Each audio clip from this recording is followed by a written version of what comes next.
Oh, nice. Hell yeah. Yeah. Well, friends, let's get right into it. I've wanted to chat with you about the beta. I know we chatted a couple nights ago. I kept Ben up late, and we literally talked for like an hour and a half about doing the podcast, about our opinions on about our opinions on Diablo. So we're well versed in what we want to talk about right now already. So let's start off with like what's your opinions of how the beta went stability wise, and like your first. I don't know if you played during the friends and family beta at all. Did you? No. I started off with this one just first. Okay, so you got it. Whoa, you can thank them. Whoa, not right side up. Oh my god, upside down, dude. With the 20 gifties. Oh my god, bro, thank you so much. Right, that is upside down. Thanks, upside down. Wow. Thank you so much. I met him pretty recently through Warlander. Actually, I started streaming Warlander, and that guy's nuts at Warlander. Oh my God. He's nuts at every game he plays, and he has been ingratiated into the fold of gamers that I game with. Wow. But, well, thank you so much for the 20 gifties. Yeah. Yeah, big shout out.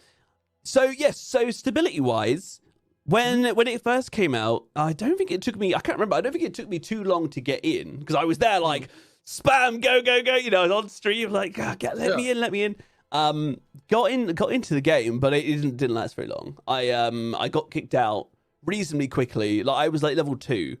I hadn't done a lot. Oh wow. I killed a couple of like the wolves thing at the start. Got to that first like little town in all the snow.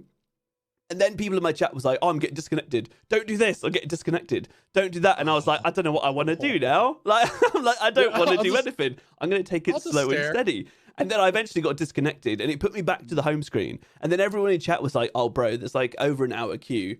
And I was like, "Oh no!" So I was like, "Okay, well, I'll stay on the home screen. You know, your character select screen." And I was pressing start, and it would come up with an error. I'd press start, and it would come up with an error. And I was like, "I'll just chill here for a minute and see if I can actually get in." And I kept pressing start. And after about 25 minutes of me being like, "Man, I don't want to quit and get into this queue," I eventually like gave in because it didn't let me in, and then had to like join the queue. So that was my first experience. Run around to like level 2 when everyone in chat was saying that they were like level 5, level 6, level 7. I was like, "How are you doing that?" I was just taking it so chill. And then I got like kicked out and then straight into the queue. How was yours? Did you get in quick?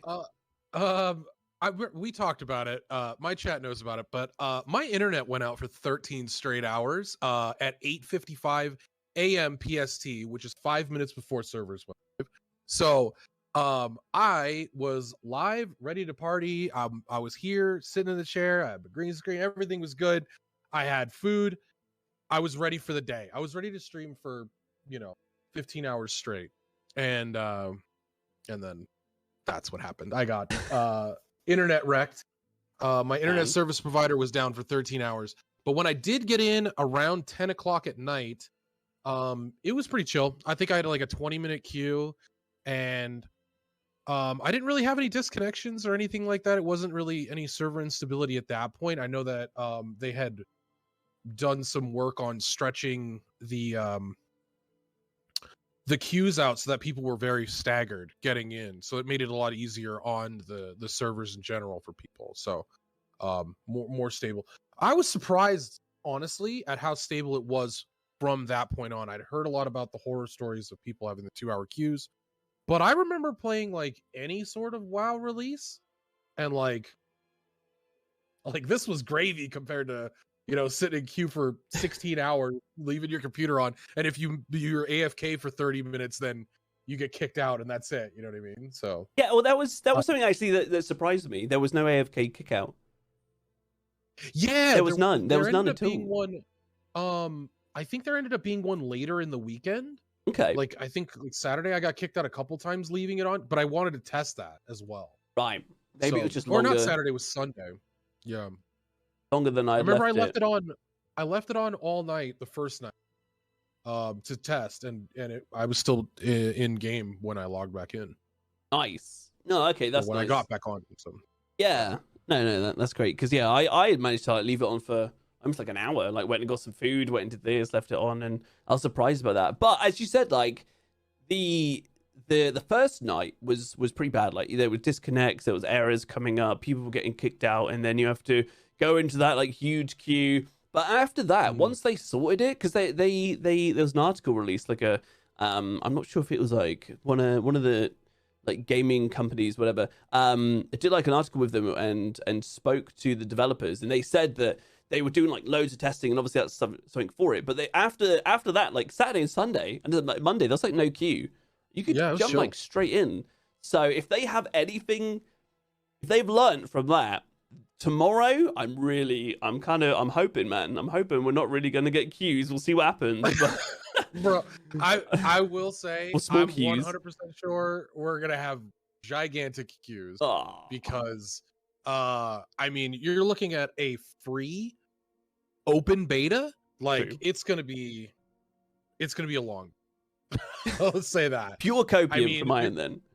Yeah, pure copium. It's gonna be like probably, I'm assuming, probably 4 to 5 times as many players as they had in the first one. Because also everybody's coming back for Druid and Necro, because I mean those are Druid not so much, but Necro being one of the iconic Diablo classes, like everybody's got to come back and play a Necro, you know? Yeah. So I think it's gonna be pretty wild. I'm really excited for Necro. Oh, me too. Right. Speaking of, so let's go into let's chat about some classes. How did you feel playing the game as coming from Lost Ark, coming from Diablo? In general, like you've played Diablo 2, Diablo 3, right? Yes. You grew up on Diablo. Yeah. From everything you've played, how did it feel? How did the game feel? Do you know what? Coming from Lost Ark, where the burnout could be quite real from all the dailies and everything like that, right? It was like a breath of fresh air coming into a game that I knew was going to be more casual friendly, and I could just kind of sit back and go in and just relax. Hold on, I've got to ban. I saw that. Yeah, let me just ban that. Yeah, so I could just if you want. By the way, if you're comfortable with it, my mods, since I have a few mods here, and I assume Nate is probably in both chats. You can mod Nate, which is Spawn. Okay.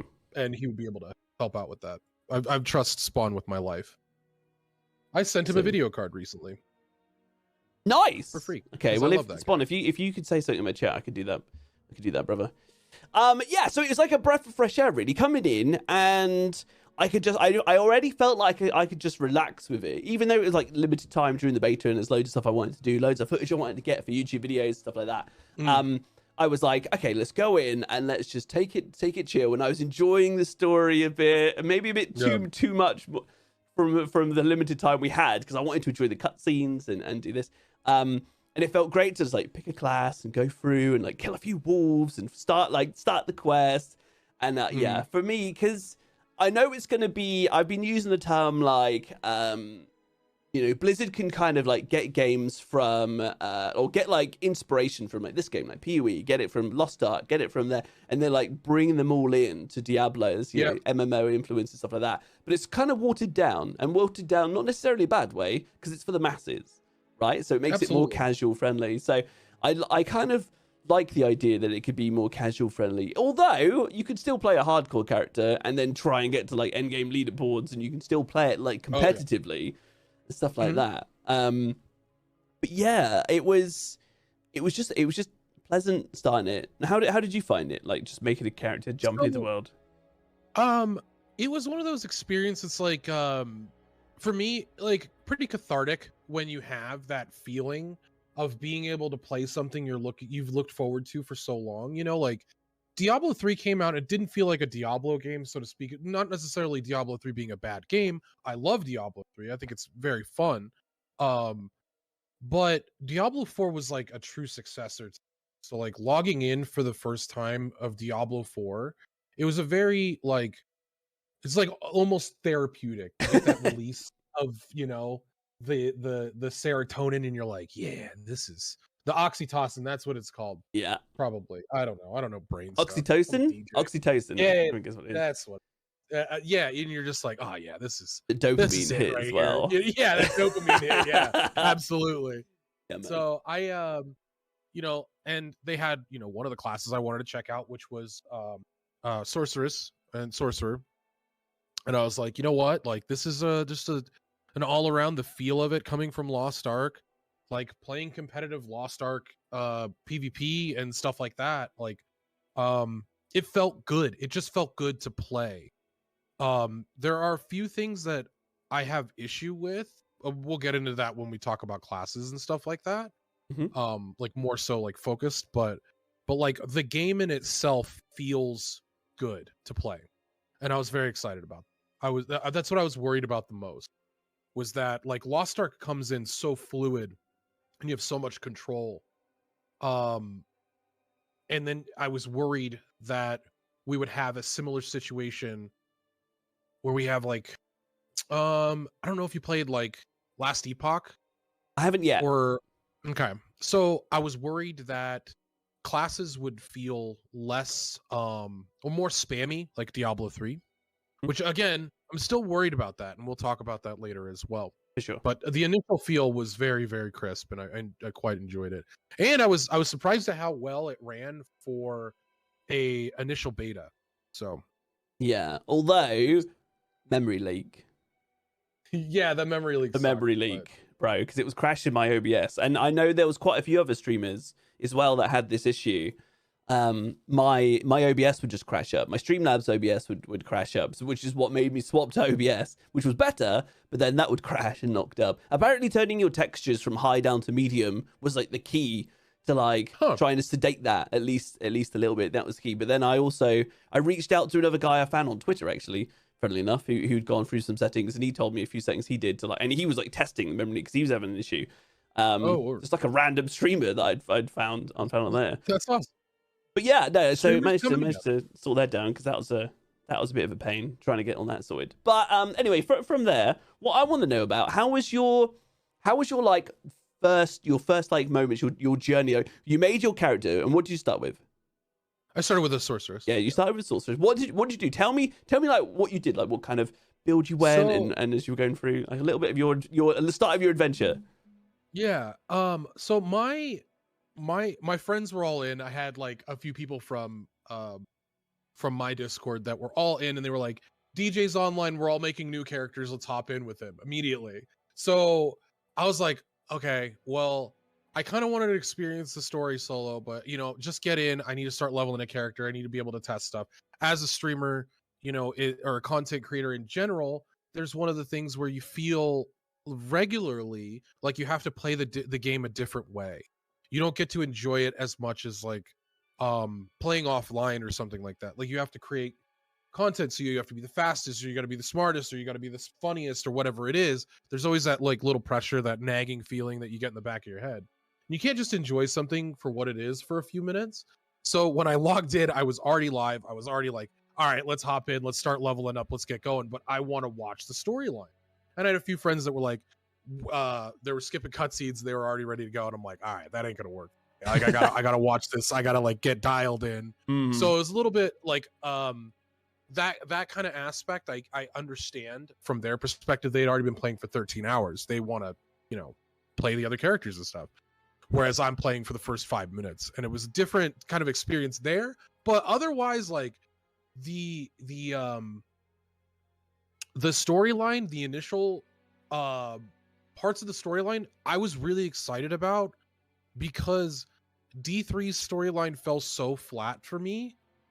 And it felt like finally, like you get that darker tone, you get the atmosphere of Diablo, you get that true Diablo experience where shit is dark, and not only color wise, but like storyline wise. Characters that you can give a crap about are gonna die, chances are. And while you are the hero of the storyline, everybody else is like, I guess, more influential. You're just there to beat monsters. You know what I mean? Like, so I appreciate that. And that's like one of the things that I really enjoy. Like, you're almost like a One Punch Man. I don't know if you watch One Punch Man, but I've seen One Punch, yeah. Yeah, the omnipotent character, the most powerful being on Earth. The storyline is not about you. It's like Superman. And it's like everything else happening around you is so important, and you are just like this force to be reckoned with.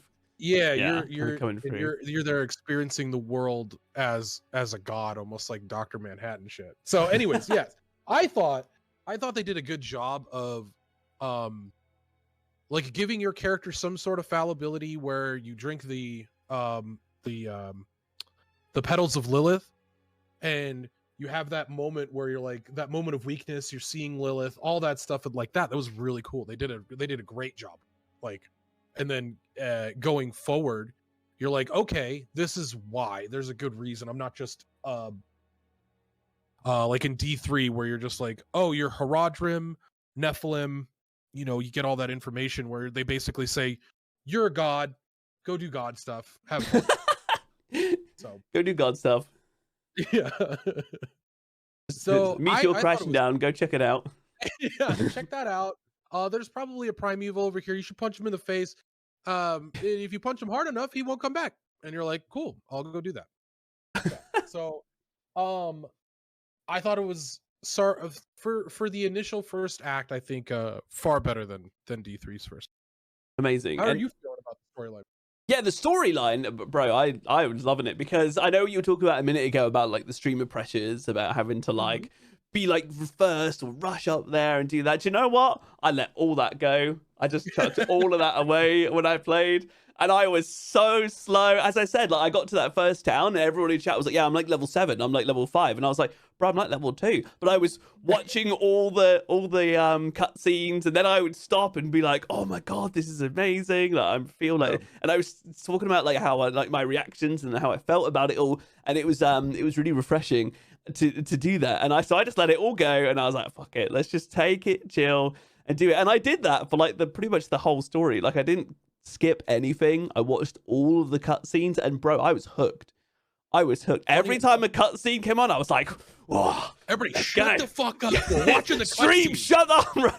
I'm watching this. Oh, bro, it was so good. I was actually heavily invested. I didn't watch the story all the way through until Sunday evening. So I had already maxed out my sorceress. I did the world boss a couple times. I was like already done and like going around and doing all the other stuff and like doing the altars of Lilith and doing the side dungeons before I finished the storyline on Sunday. Wow. I had made another rogue and finished it with my rogue. Jeez. So I think I got about 4 altars of Lilith the whole time. I didn't really explore too much. I went and did like dungeons, but I didn't like 100% the map with exploration. I was too lazy to do that. You'll do it tomorrow. Yeah, I'll do it. I'll do it. Necromancer, maybe. Yeah. But yeah, like it's worth. I mean, it's worth for stats. Yeah, I mean, I got renown up to level 3, whatever it was. There was like 5 levels, but 2 of them were locked. So I maxed out the renown and got the skill points and stuff like that. But yeah, going through like the altars of Lilith and stuff. Like I know there's a map. There's a map on like an interactive map online. And that got linked to me in chat, and that was like all the locations and the map and stuff was there, and I was like, nah, I'm not going to do that now in the beta. I'll do that another day. But yeah, I really enjoyed. That brings up a good point. Yeah, because I don't know if you want to talk about it now, but we can kind of segue into people's opinions and like the idea of seasons when it comes to this giant of a map. Pretty huge. How are you feeling? I don't know how many seasonal games you've played, but how are you feeling about a seasonal business model and this map currently and what you can infer from it, like Paragon and obviously more altars of Lilith, probably 5 times as many, more dungeons. How are you feeling about that so far? So what I really don't want to happen is you'd have to like farm out all the altars of Lilith and stuff every season, because I don't want to have to like go, okay, I'm going to spend the next like 2 hours and have to do this every season. Like, you know, once you've finished the storyline and do it, to just go around and farm all the altars of Lilith and just be like snooze fest. Once you've done it once, like, I hope that they don't reset things like that, but I don't know. So that kind of worries me a little bit, just because that's going to piss off a lot of people. If it's going to piss me off, it's going to piss off a lot of people. So I really hope. I'm on the other side. Are you? Oh shit. Yeah. Okay. Go ahead and explain the rest of your side, and then I'll do the devil's advocate. Yeah. All right. Okay. So maybe you just want to explore around a bit, but I don't want to like have to repeat that and repeat that and repeat. I don't mind doing like the dungeons and stuff because you're killing things and you want to get loot, and I just want to like get in there and just get a nice build going and destroy things. But like one of the biggest thing for me going into this is because I want to really like focus down on Diablo and make loads of content, loads of builds, shove loads of stuff up on YouTube, stuff like that. Is I don't want to get bored of it. So seasons for me, if they do it right, is going to be like a constant refresh where I can go into it and I can re-enjoy the game. And what I'm really hoping the most actually is that whatever they do with seasons, to make it fresh every season, that is fun. Like if they add in like a new mini game and stuff. Like I haven't done too much seasonal stuff, but I remember I did PoE, Path of Exile, and I jumped into, there was a season Blight. And I was talking about this in the stream the other day. It was almost like a tower defense game that they'd like mini game that they'd put in. So you would do like the normal game, but that season you had I can't remember what it was, corrupted maps or something. If you guys play, you'll know what it is. But there was like blighted maps or so. You'd go in, and then it'd be like a almost like a tower defense. All these like vines and stuff that went up, and you'd literally like build towers, and it was kind of fun. I actually really enjoyed that. And you get at the end of it, you get loads of loot like coming out, and it was just like for to fuel that dopamine hit, and that was fun. So if they do something like that every season and pull it off with Diablo, then I'm looking forward to the seasons because it gives me a chance to reset. If they tweak some things, gives me a chance to learn new builds, what's new meta for this season, enjoy like a new kind of mini game. And yeah, keep it fresh. Maybe I'll get really into like making hardcore characters or something. Because then if it dies, dude, I think something else. I think that's so much hardcore characters in general. Obviously, I think that's like the renewable content. If you plan on playing Diablo for the foreseeable future, it's like you make like a normal character, like we talked about offline. You make a normal character, you go through the game, you learn mechanics on bosses, and then you come up with some sort of a build, and then you go into hardcore and you infuse defensives into that, so you're not dying in one hit. And then you've got a whole entire new experience with Diablo. You're a little more patient, you're a little more meticulous with how you take your fights and stuff like that. But like I think that's a lot of content, which I'm excited for. Yeah, I am too. I'm super excited for hardcore characters in general. I'm like I said, I'm personally on the opposite side, like Altars of Lilith, dungeons, that type of stuff as horizontal content. We come from Lost Ark. Horizontal content is incredibly useful, but not the focal point. And a lot of people pass over it because you just don't have time. Now, I feel like Diablo could do it right or Diablo 4 could do it right, where horizontal content could be, one, worthwhile, two, potentially fun. I think the Altars of Lilith thing, from a speedrun perspective, is kind of cool in that regard. How fast can we clear an entire game map, go forward with more content than just like Diablo 3 style, where we're going to do greater rifts until we're all level, max level Paragon leveling up. And in that regard, where it's a lot less in scope.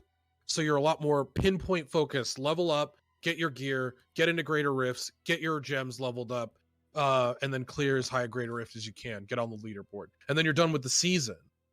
I think that there could be a lot more to Diablo, where you're like, all right, it's not just dungeons, it's not just Altars of Lilith, it's not just getting to max level, it's not just Paragon, it's not just leveling up, it's not just like the whole gearing process that wasn't D3. There's more to it. So you could have like every season like another week of playing the game rather than just the 1 week and you're like, I'm done, Yeah, so that's my opinion of it. I mean, that's fair. I mean, what I'm hoping for like replayability stuff is when it comes to like PvP, things like that, because if PvP is good, then it definitely gives you something to keep going with, because you can make like every season you can make a sorceress, you can make a necromancer, you can get them both to end game, get them like really well geared. But as we were kind of talking about like offline the other day, I'm the kind of person that really enjoys the progression, But once I'm there, I'm kind of done.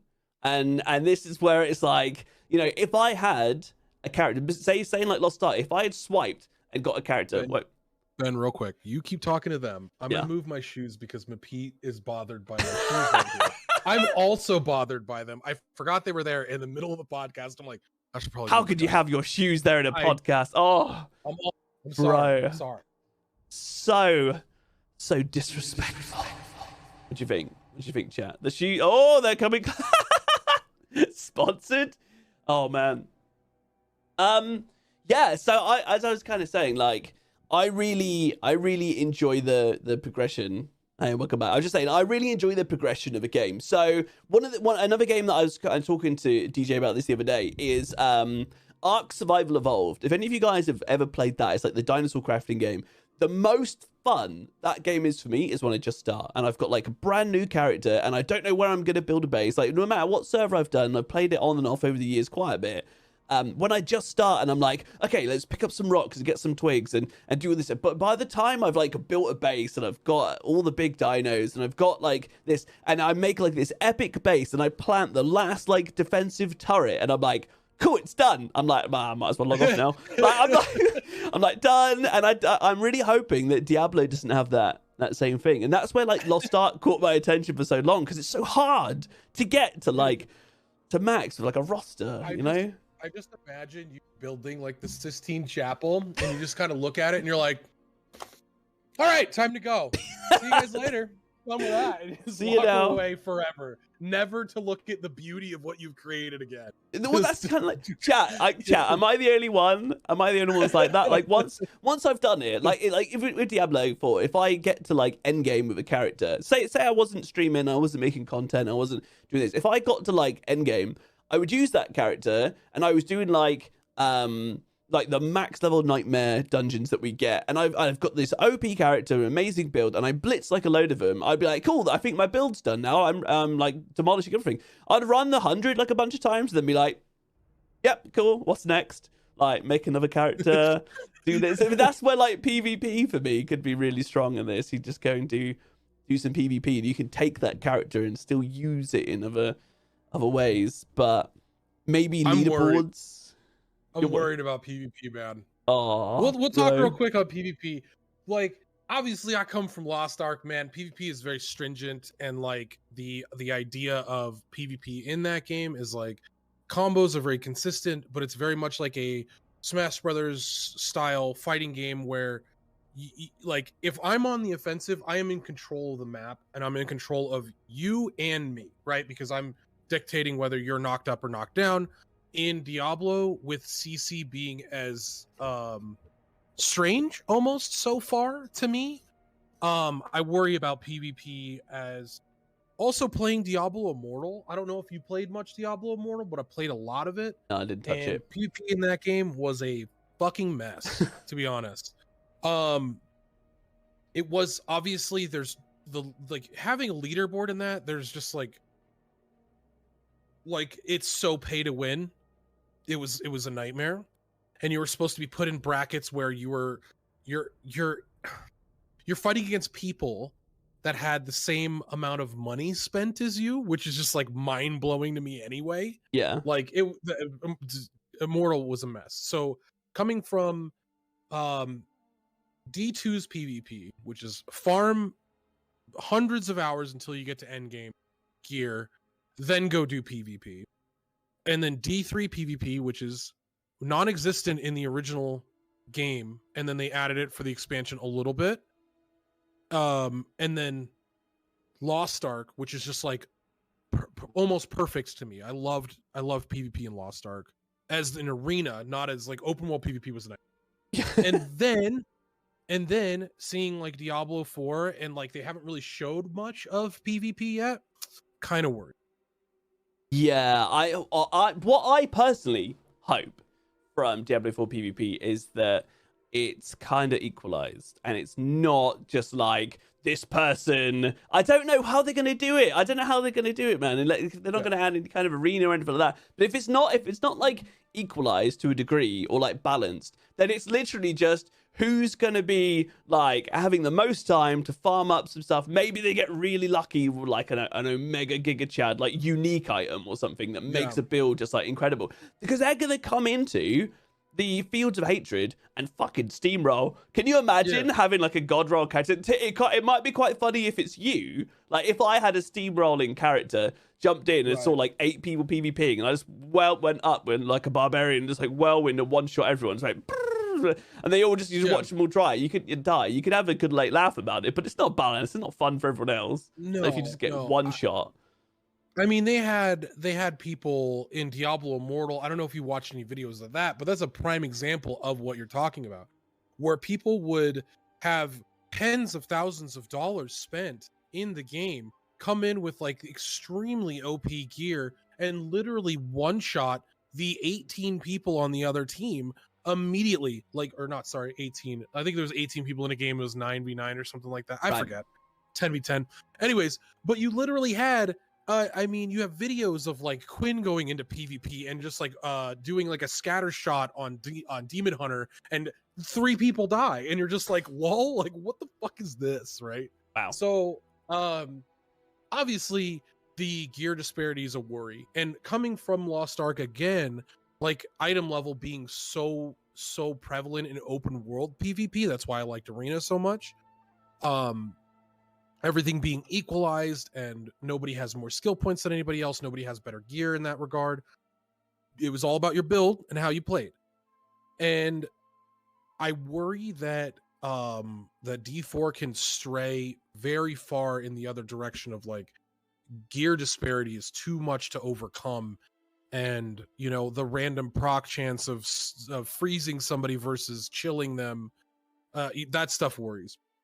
Yeah, I just hope that they are able to balance it in some regard, because PvP will probably just completely die and there'll be none of it if there is no kind of equalization for it and people just one tap. Yeah. Because why would you want to go in there if you've got like a weaker character or something? You're just going to either not do it or wait. But the other thing that really worries me about PvP is grouping, because obviously you can group in there and that's going to give you a significant advantage, clearly. If you're with 4 people against like, there's one person by himself, then maybe a group of 2 in another area, Fields of Hatred, and you're just looking to steamroll, then you could do it. But then there's also the other side on top of this where people don't have to flag. They don't have to flag on for PvP.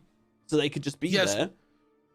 There is the Field of Hatred, or Fields of Hatred, you do have to flag for the material though. You can't just farm mobs for that specific material that's only in the Fields of Hatred. The Seeds of Hatred, are you sure? Because my information says different. From what I've seen, you can literally PvE. You can just go in there and PvE. That sounds miserable. Yeah, but so from what I know of it, which could be wrong, you can go in there as like PvE, not flag. You can kill loads of monsters to get Seeds of Hatred, but as soon as you go to one of the altars to crush that from the seeds into the red dust, it will automatically flag you for PvP when you do that, and send out like a notification or whatever, and basically be like, this guy on the map right here is trying to crush his seeds, like come kill him and steal his seeds. So that will flag you. So it might just be like ganking around altars. Yeah, that's what I was gonna say. It's just gonna be chilling around altars. Got it. Yeah. Nice. Like group up, go in PvE and kill loads of monsters. This is what I'm worried about. Yeah, get off my seeds. Just group up, go and farm loads of PvE, kill load of monsters and get these seeds, and then just like as a group go to the altar. You know, you click on the altar to start crushing your seeds or whatever it is, and then it sends out a big message saying that, and then you all of a sudden see like these teams fucking converge, and that's where PvP might say, yeah. Or everybody might just group and go their own ways and be like, this is my other concern, is everybody grouping for PvE and thinking that it's more efficient to farm these PvE only, get loads of seeds, and then go to the altar and everybody just ignores it, and you just crush your seeds into red dust, unflag for PvP again, or however that works, and then just go and do it some more. Yeah, I feel like there's and then it might not be none system, because like when you're doing a lot of World of Warcraft is gonna be a prime example here, because obviously in the beginning there was no flag system on PvP servers. You were just PvP. Like when you entered a PvP area, there was PvP. You can get ganked by whoever, fight literally everyone. You know, like, and I mean, this is back in the day of like, my boomer is showing, but back in the day of like vanilla WoW, where you entered into Crossroads and you were like, okay, this is like horde territory. I'm gonna have to fight. I'm gonna have to be meticulous. I'm gonna have to be careful not to get anybody on my screen. You know, like that kind of worry. I would like to see that because I'm a PvP person, and I want to outplay people. You know, I want to outsmart somebody. That's my. If I'm going to get Seeds of Hatred, I'm going there for a reason because I know this zone's PvP oriented, and I can make more if I play well. You know, and that's my thing, and I hope they don't take that away because I've from what I've heard that Seeds of Hatred is a really good way to gear up anyway. So that does definitely worry me. Yeah. I was gonna say, speaking of PvP, what's your initial feel on class balance so far? I mean, there's only 3 classes. I don't know how much you really. So yeah, I mean, this leads me to Sorry, Garzi, I'm gonna fucking wreck your shit. All right? Just so you're aware. Okay, go ahead, Ben. Sorry. I was going to say, I mean, this question we can kind of pre-start this with like, what characters did you get in the first beta? Like, what did you make and at what levels?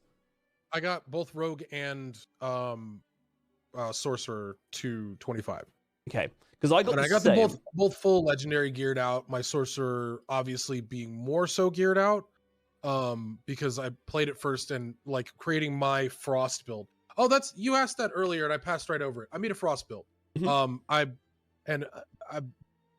said it from the beginning that Sorcerer's enchantments are so weird. I like them, but then again, I hate them a little bit because of how overpowered they can be. Obviously, there needs to be some changes. We'll talk about that when we break up the classes, probably in a few minutes here. Yeah. But I played Sorcerers and Rogue. I thought Rogue felt incredible to play. That class I played melee Rogue, had a blast. Bro, I had the same thing. So I got a mage to 25, I got a rogue to 25, and then on the last day I had a little bit of time that I was kind of like chilling, doing some other things, but I was leveling a barbarian a bit and testing out some fawns, and I got some footage up on YouTube, really funny like fawns bar, but it was like level 10 or level 11. But yeah, like when it comes like the class balance and that, like it's very clear to everybody that Sorceress is very strong in these early levels in the beta. Like I've got a couple videos up on YouTube of like a Frost Sork and a Fire Sork that are kind of similar concepts, but like Hydra, bro, chat, Hydra, right? Ignite a Sork, Robin's saying. Hydra's busted. It's so strong. And then you've got the cooldown reduction from the ice sword. And that was just crazy busted. While we're here talking about this, we could bring up, if you want to go to the other scene real quick, we can bring up the videos and show that true. That Asmongold clip. I added it to the list. Okay. Hold fire. Let me just bring this up a second.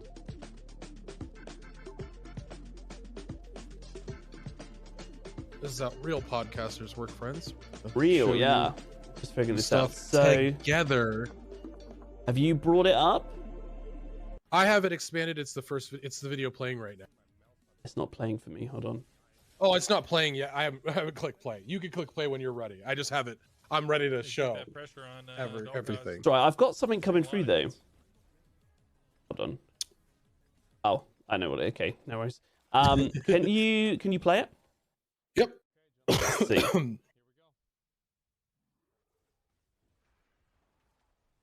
Okay, I can't see anything. Hold on. Expand video. I've actually got Cannon's video there. Hold on. Do I need to refresh this? Weird. Should have came up for both of us. That's weird. Not there. Oh, are we still in the same watch party? Question marks now. The watch party's dead. Oh, did it die? Did it? No, it's fine. I'm speculating on everything all the time. Right, so I can't see. I've got 1, 2, 3, 4, 5, 6. I've got broken Noodles, classes. Is it that I one? agree. Broken classes? Yep, the Diablo 4's most broken class. Yeah. So Yeah, you played it. Perfect. it's not showing up though. I've just got like black screen. Let me drag me back into Discord. Hold on. Oh.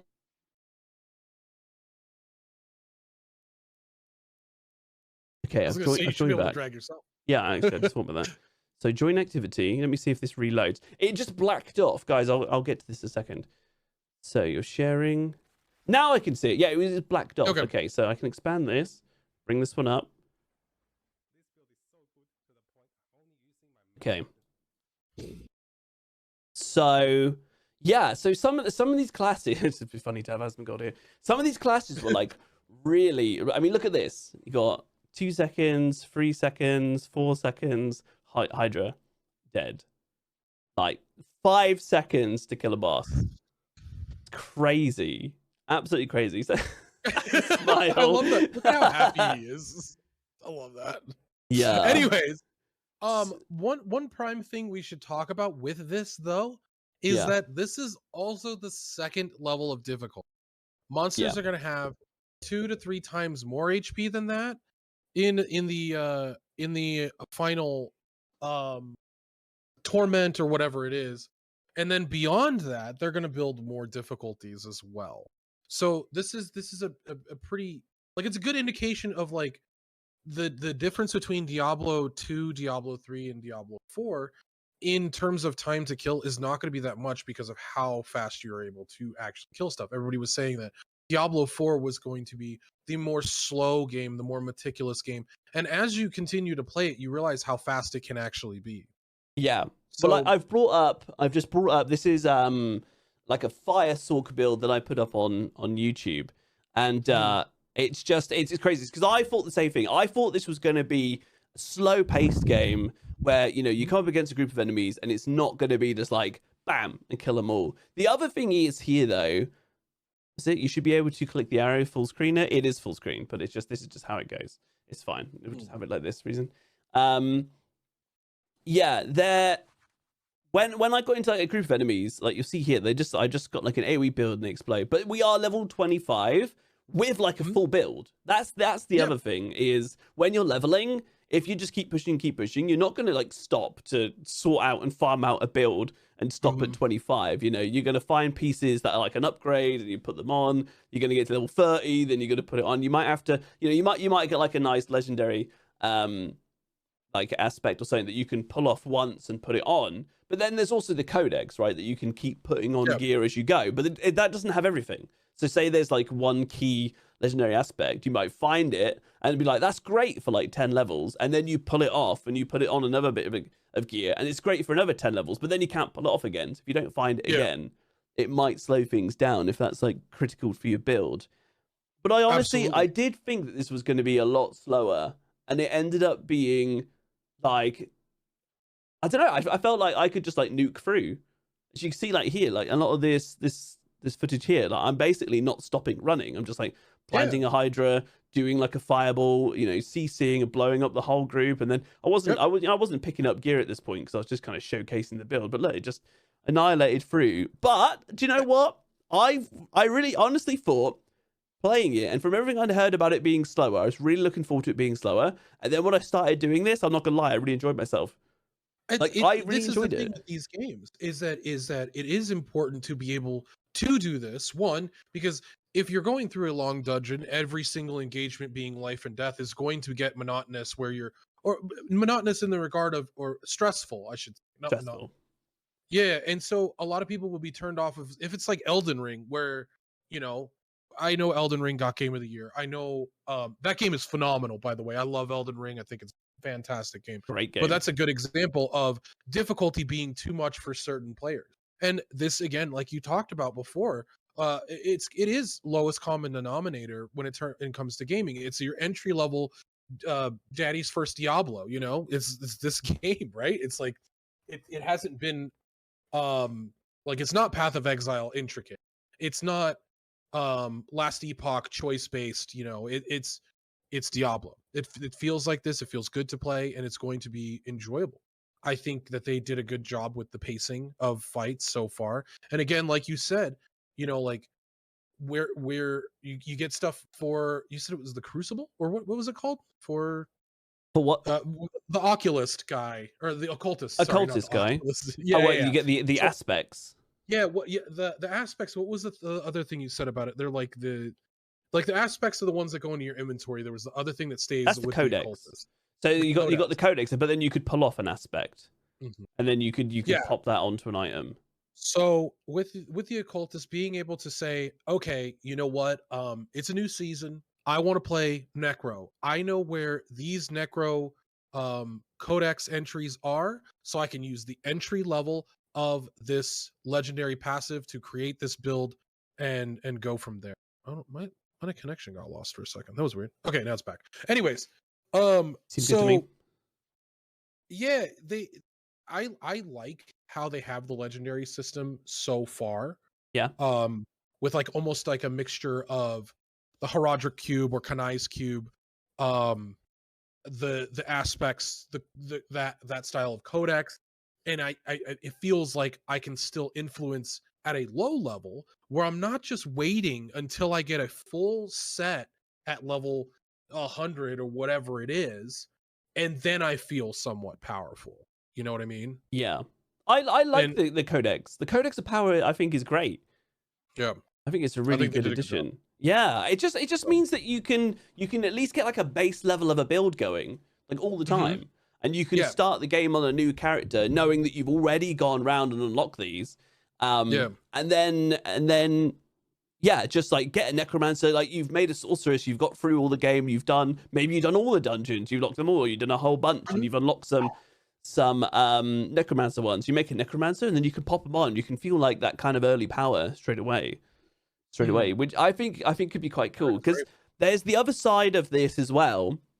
You got like these characters doing this, but and like the legendaries dropping and the legendaries from the Codex of Power, but you've also got uniques, and this is where I'm hoping that uniques don't drop super often, but often enough to feel like, everybody is getting a few, even like quite casual players get a few uniques, because it could be quite cool. If you can only play 3 hours every 3 nights through like a season, and you're trying to get all the way to level 100, and maybe you change character a few times, you do whatever, got a family, you got your full-time job, whatever you're doing, I think if you can still get a few uniques as you go along, that'll be a nice experience, because that's what I mean. Absolutely. This Diablo, as you say, is kind of like a slightly watered down version of these other games like PoE, which makes it more accessible for the masses. And I say, I don't think that's necessarily a bad thing.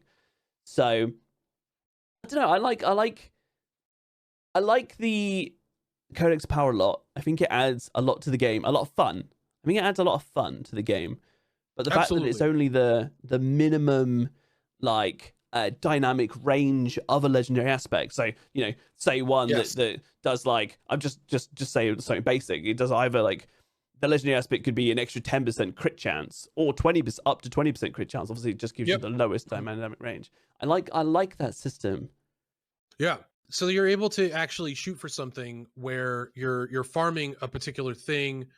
You're like, okay, not only do I already have the aspect, but I want to get a little, like, 10 to 15% stronger. Yeah.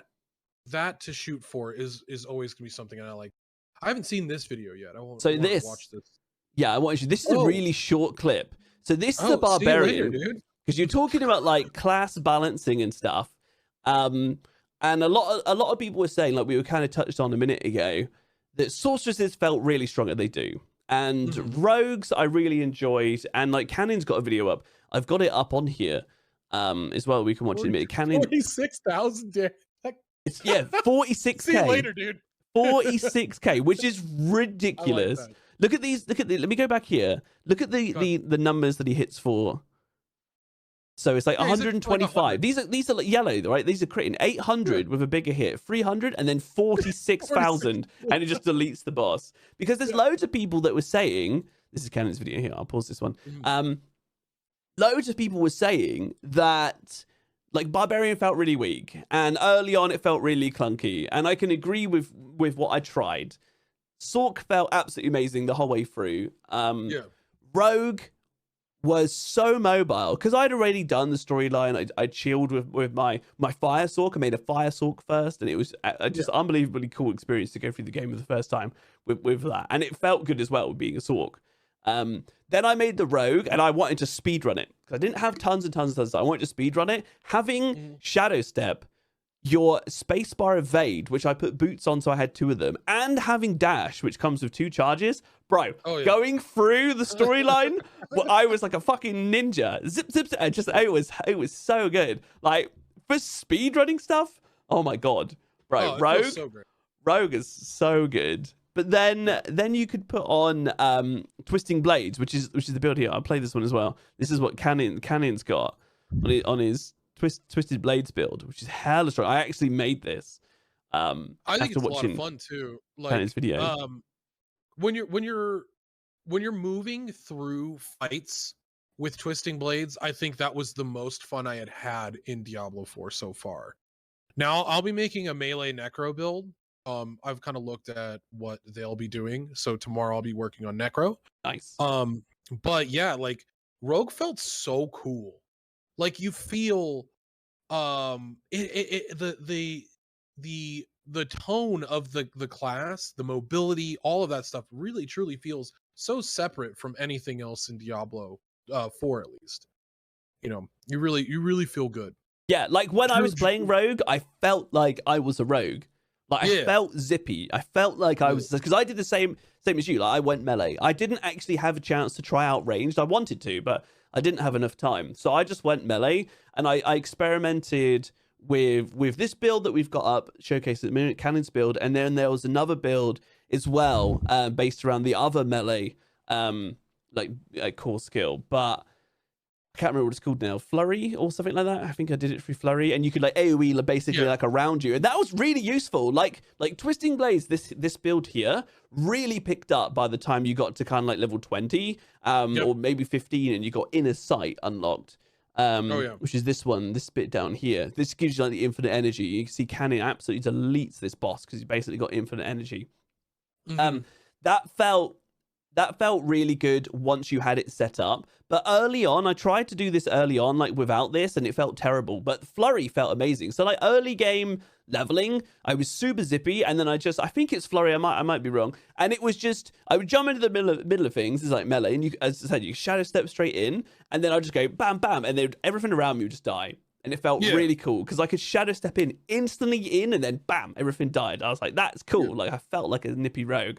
And then once I built this later on, oh bro, it was great. But it wasn't as good early, but once you got it going, this like ramp build with Inner Sight is literally incredible. Cannon basically solos this boss here, by the way. It's incredible. Yeah. The amount of control that you have reminds me of Lost Ark. Because like this boss obviously isn't that hard. Ashava, when you first do it, you're like, oh shit, everything one shot. But it's not like all the attacks are all that hard to dodge. I mean, I played Brelshad, so I could dodge a lot. So yeah, I know my meteor placements. Okay, I'm ready to go. Anyways, so the amount of damage that you could put out feels good. Oh, Cannon died. I'm just saying, I didn't die. He's in the pool. He's in the. He's in the. Yeah, but remember, this is his first. He's learning this as well. This is his first time. Go. Yeah, this is his first go, man. He's learning it. Like I died on. I died to it a few times. The big swipe the world boss does, right? The big swipe it does. I was on my Sork, on my fire Sork. I had like I was expecting to ice by this point. And I was standing really far back, and just this big swipe here that's going through. And I was stood like right near the end of that, and then I would teleport away and spacebar, and it still wasn't far enough. Because I would just get clipped by it. And if I got clipped, I had no poison resistance. Not that I even knew that it was going to be a poison boss or how much I needed something like that, right? But if I got clipped by it, I would spam pot about 3 times, and the poison would still be like taking up my whole bag. You know what? When you get hit by like a debuff or a dot, right? And it will show you how much your health you're going to lose. Like you get hit by that, your health chunks down. Look at his life now. You see, you chug some pots. Dead. You can't outpot it if you don't have poison resistance. Right. Unless maybe you're like high level, but you know, at level 25, as soon as it taps you, that's it. Like, you're gone. And the amount of hardcore players that died to it, man, was crazy, because you just get tapped, you don't know. Watching those videos, that was crazy. Everybody I think like went in hardcore and they're like, I've played enough hardcore, I'm a hardcore god. And then they roll in and then they get one shot and they're like, a Shava hits them and they're like, oh, and they go pop, pop, pop, pop, and the character dies. And they're like, oh no, I needed poison resistance. And it was like, oh fuck.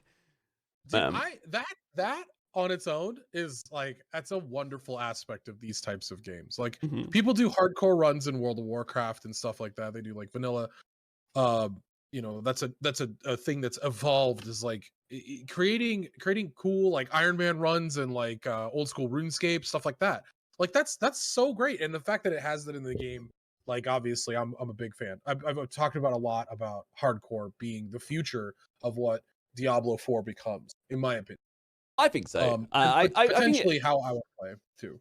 Yeah, I mean, I really want to play it. I really want to play, but it depends on the person as well. Because if you're quite a casual player, then obviously you don't want to. Because if you don't have the time, I think hardcore is way more of a time investment. So if you've got the time and you really enjoy it, then I recommend giving it a go at some point. Like when the game first comes out, I would love to be able to start on hardcore, but I know I won't.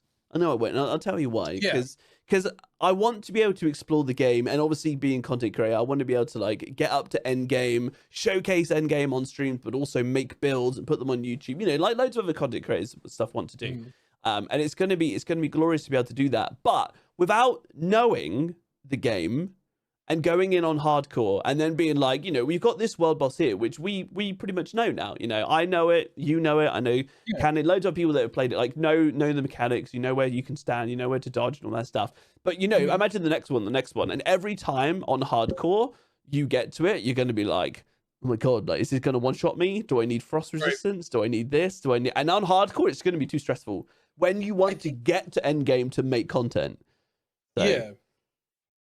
Nate asked about uniques. We talked about that a few minutes ago, but he asked about it in your chat, and I wanted to kind of touch on that as well. Okay. I don't know enough about uniques to have like a super informed opinion about them, but I do know they're linchpins of your build when you're creating a build in this game. Now, if we're talking about like 20 to 30% player power based on just one item, I'm cool with that. Like, to really bring everything together and solidify this build that you've created. If we're talking like several 100% of player power, like if you're talking like this build sucks balls until you get this particular item, that's kind of something that I don't like when it comes to this type of like in Lost Ark, if you're playing and you don't have the max amount of skill points, which at the time is 400. At the time I stopped playing, which was 402, right? Was it 402? I think so. Excuse me? I remember that. Okay. I remember seeing 402. Either way, I didn't have max skill points from doing all the horizontal. But it changes for DPS players, probably a 6% damage boost because you get one extra skill to level 10 rather than it being at level 8 or 9, or you get the extra tripod and stuff like that. That is important for a DPS character to a certain extent, but it's not completely build change, right? Or completely game change. I worry about them becoming too far in the other direction of completely changing the entire playstyle based on one different piece of game. Right. Like, see, I wanted to amplify what you're already doing. I like that. Yeah. But again, don't want it to change completely.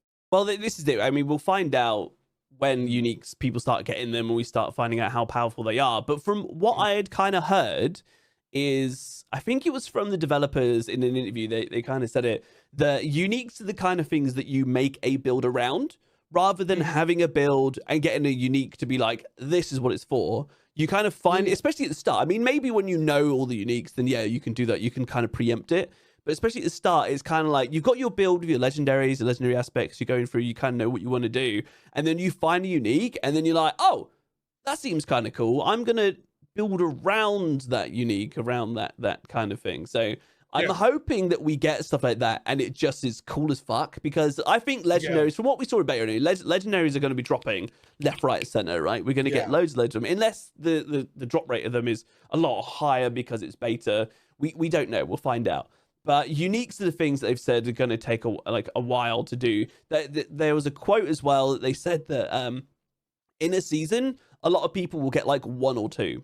And I'm assuming they mean like more casual players, because that's 3 months. Okay. And to only have 1 or 2 in 3 months, when they're talking about most people, you're probably talking people that have only got a couple hours to play every other night or every couple nights of things, like a lot of people would do. But I was going to ask you about that, because you, as a family man, you're juggling the time in a game like this. I actually was thinking about another podcast that I wanted to start as well, because that's like my new meta, is that I'm just creating podcasts left and right. Lovely. But I wanted to call it the Main Game Podcast and talk about these games that are coming out and what's worth your time putting into something, and how rewarding it's going to be to you as a person that is just like a random gamer.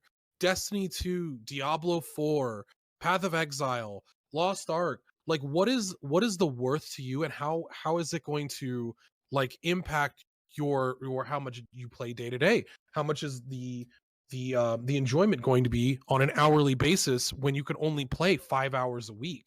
You know, like that's important things to note when it comes to stuff like that. A lot of people in World of Warcraft, it's been their main game for 13 years. You know what I mean? So you have these guys that haven't played anything else really all that much in 13 years. Wow. Are there other games like that? And is it worth to find?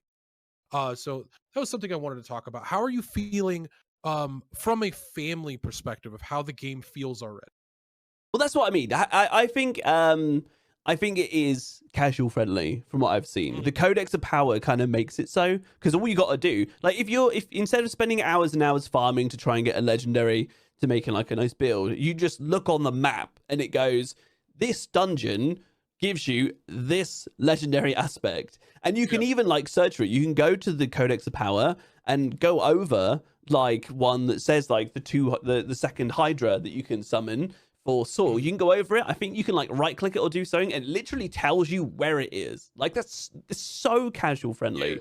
And I think as well, like couch co-op and stuff makes this quite nice as well. The fact that you can, as a console gamer, if you're like completely casual and you can just like sit on your couch, have a mate over, you got brother or something like that, and you can just be like, there you go, there's a controller, and then you both just playing. You can teleport back to town and teleport straight to people. Like they've made it very casual friendly.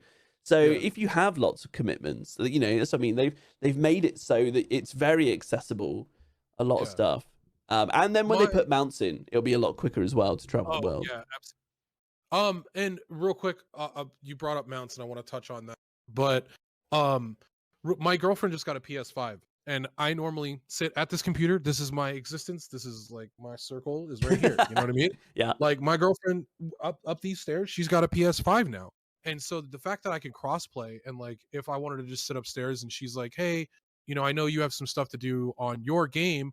Do you want to come up here and hang out with me? I'll be playing on my Switch or something like that. That works so well for just being in the same room as your partner and being able to like enjoy the things that you want to do together. And that's like that together but separate. I think that's very, very cool that they're doing that for this game. Yeah. So yeah, it's lovely. Let's talk about the scope of the world, because I brought this up when you and I were talking about by the way, I know we're at about an hour and a half, right? We're about an hour and a half live, but about an hour going into the podcast itself. Just real quick, everybody, these podcasts are sponsored by Gamer Subs, but both of us are sponsored by Gamer Subs. Yeah. Use either one of our codes. You're more than welcome, and it's delicious. Dragon Fruit Punch. Dragon Fruit Punch. I tell you what, actually, while we're doing this for a second, cheeky little sponsor thing. Emotional Damage, bro. I love this one. If you know Steven, it's so good, bro. It's so nice. So right, okay, let's not linger on sponsorship stuff. Anyway, the scope of the world. How are you feeling about how big the world is so far? So obviously we've only seen what's in beta. We've only Mhm. seen the kind of one zone. When I was doing my kind of speed running my second character, and I was just doing the main storyline on my rogue, which is insanely mobile, as kind of talking about before. I think it's like an hour, and I finished the first act. Like I knew what I was doing. I just like skipped through loads of things. AOE clear, skip AOE clear, skip AOE clear, dash Yeah. dash. You know, it was so fast. If you're trying to speedrun it like that, just doing the main storyline, you might be able to do it quite quickly. I think as well, as say, when we get a mount and we can run around the open world, like, there was a nice bit that you could run round, and I like the fact that I could run round. There'd be a few enemies here and a few enemies there. Mhm. But I did zoom out on the map a bit, and I saw it, and I was like, okay, it looks like it could be a decent size. But didn't they also say as well that you can like there isn't it's not like act 1, act 2, act 3, act 4 unless I got this wrong. It's like you start in this zone and then you can basically just go where you want and do Yeah. is it linear, or can you just go, I'm just going to go to this zone and do the quests there, and I'm just going to do that one? There are areas that are higher level. Like everything won't always be your level that you're going Yeah. into it with, but you can go wherever once you're available to move. Once you reach Kilvashad, I think you're literally you could just walk across the world and go to the dungeon that you're looking to specifically go to and start building your build, right? You got to be Nice. level 15 to actually use the occultist, but you can start doing that immediately. Let's throw up the wall. We're just chilling. Yeah, I've gone back to the other scene. Oh, okay. Well, I got Cannon talking because love that. Anyways, Yeah, absolutely. so Oh, you if you want it up. in the map. Actually, you know what? I'll bring up a little bit of a map if you want to do that while I'm talking. If you could bring up a video of the map or whatever it is. Oh, Anyways, okay. so the scope of it, it's a little bit more than, I mean, obviously what we have right now is just the like at least 1/5, if not 1/6, because there are supposed to be 6 acts in the game. Yeah. The storyline you can probably finish in probably 10 to 15 hours, I would assume, on your first go through. If you go straight through it and you're just doing storyline stuff. If you're going to speed run, I would say you probably finish it in like 3 to 4 hours, and you would travel pretty much everywhere in the world, but you'd be going straight there. You wouldn't stop, just in general. Also, I don't know if you've kind of seen older videos of Wudijo said that it will probably take people 35 hours for the first level 100. That's a great amount of time for Okay. everyone's level 100. That's fantastic.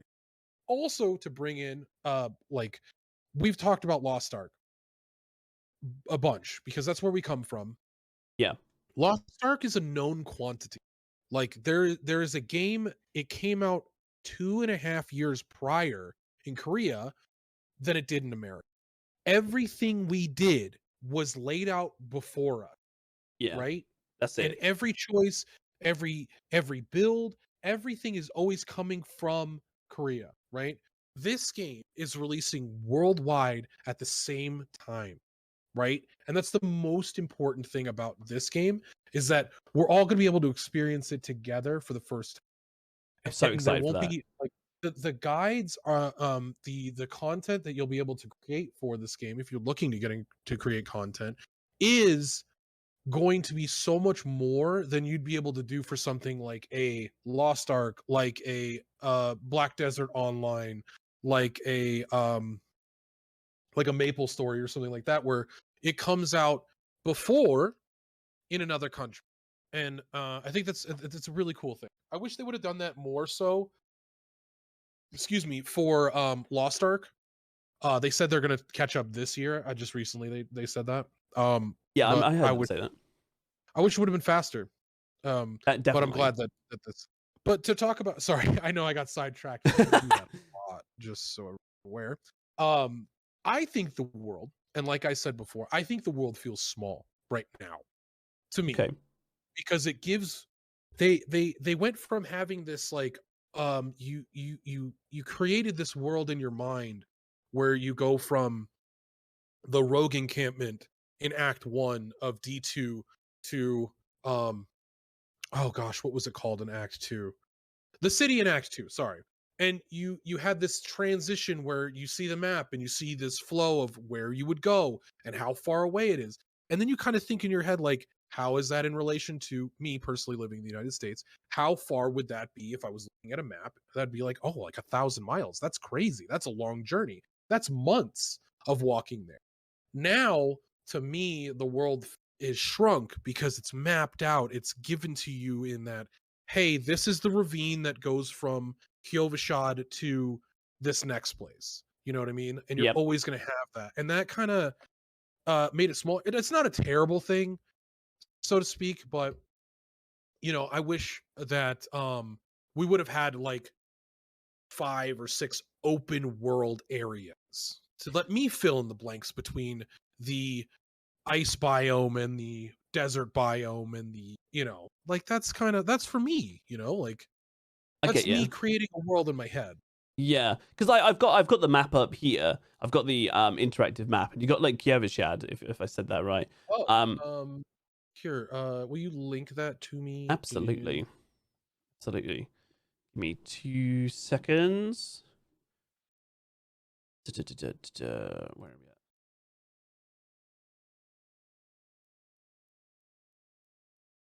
Okay. There you go. So yeah, sorry to bring this one back up. So yeah, you've got this area here, right? You got Kyovashad, and then if you were to run down to the I don't know if this is called Margrave. Is that what it's called? Margrave? You run down here. You saw it. I was gonna Reason saw something. I was gonna make a funny layer. Okay. Yeah. Does that mean maid outfit? Hold on. Right, so I got this. You saw it. Hold on, you ready? Boom. You're good. Oh, leaked. Okay. Yeah. So you know it's good. Yeah. You know it's good. So we still have that as we've got an uwu button in yeah. For sorry. Yeah, we've got hold on, let me bring it up. Show it again on your stream real quick, sorry. Oh, I actually closed it. I had it up. Oh, no. I've actually closed it off now. Let's just close it down. It's Bentley's wallpaper. Right, so yeah, so what I was gonna say is your point is here, like you've got the main town, and then if you were to like run down to another town, it doesn't take very long. And if you have a mount, it won't take very long to get down to that next town. Of course you could waypoint there, but if you're just running, you're kind of saying that like this feels small because it's a small distance that you get there. Like it takes you like a minute, if that, to like run down. Like if you're going from Corvalar to let's say the Desolate Highland, you're just gonna teleport obviously to Kyovashad. Yeah. And then walk to Desolate. Or just teleport to Desolate because waypoints, great. But the world in itself, like going from Kyovashad to Corvalar is not like a long journey. It's like a minute and a half on foot. In probably on a mount, it'll be maybe a minute. Mm-hmm. And that to me, like Corvalar is so far away in my head of where it would be. Kyovashad, it would be like 10 miles to me. There would be so much in between, you know what I mean? Like it's not just right here and right here. Yeah. Because in the real world, a city, like friends, I live in Reno in Nevada. Just so you're aware of where I'm talking about. Reno and Carson City are 10 miles away. Reno's just 10 miles north of the capital of Nevada. And then there's a 6-hour gap between Carson City and Las Vegas. So like to me, these places are a lot further away. And so when I had the map and I would be able to see the travel of that, it would be like from me going from Reno to Las Vegas in my head. And so that's why I say it feels. because it exists and it's quantifiable Mm-hmm. from the. So that's something that it's not a big deal, obviously, from a gamer's perspective, but it bugs me to a certain extent. Do you what are you trying to say then? You would prefer to see the map bigger or just more open? I would prefer to have this separated by a loading zone. Like, give me the immersion that I'm traveling. Like the loading zones to me they're not that big of a deal, but the immersion of being in this world and traveling from Act 1 to Act 2, or from traveling from Kyovashad to what is this called? Kyrgyzstan? This is supposed to be vast distances, right? This island or this peninsula that we're on is a small part of a massive Diablo world. They do use hidden, but that's the thing. It's like wanting to be able to experience how vast this world could be. Anyways, that's just my little nitpicky shit. Don't listen to me. Don't worry. No, I was gonna say, because I quite like the open world. I like running. I like the fact there was no loading screens. There was kind of hitting ones because it was like laggy, right? Yeah, there was a lot of time when I ran out of this town, Kyovashad. I'd run out of the town. I'd get to the bridge here, and it would be about here where it goes from like zone to zone, I guess. And I'd like rubber band, and it wouldn't like let me out, and then it let me out. Like it was that. So I kind of felt like there was a loading screen without actually having a loading screen. It just felt laggy and stuff. And that hybridity brought up the most important. That's what I'm saying. Like that's the best way to put it. Like how Lost Ark sailing is. Because you have this massive zoom out of the map. You're still existing in the world. You're still moving around the same way you would in the normal realm, but you're zooming out and traveling a great distance on a map, right? In a boat. That's cool to me. Obviously it's a little harder with something like this, but I think they had to make a choice, and with everything being landlocked and together, they're like, we can't have like a boat or a caravan or something like that. If we're going to go open world, we just got to have it open. So I think they did a good job for what it is, but to me it ruins that little bit of immersion. Okay. That little bit of immersion isn't going to stop me from absolutely slaying demons for the next 6 years of my life. Don't get me wrong, but it is going to be in the back. So okay. We'll see. Well, maybe we could touch on this in a later podcast once the game's out and you've had a chance to run around the whole world and see if you still feel like it's small, especially since you've been on a mount. Okay. So we'll just talk about what we're going to talk about. Dungeon diversity.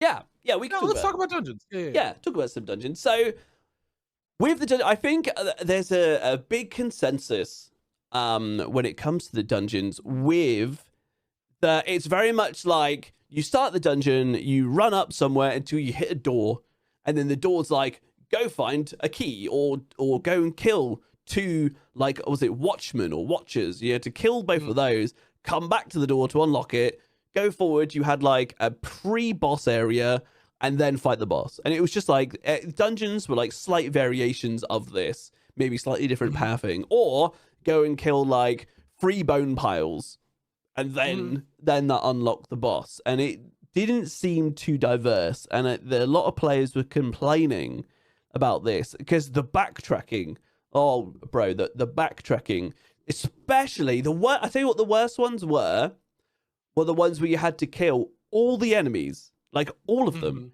in an area to unlock it. And they would at least show up on the mini map as like a little red dot.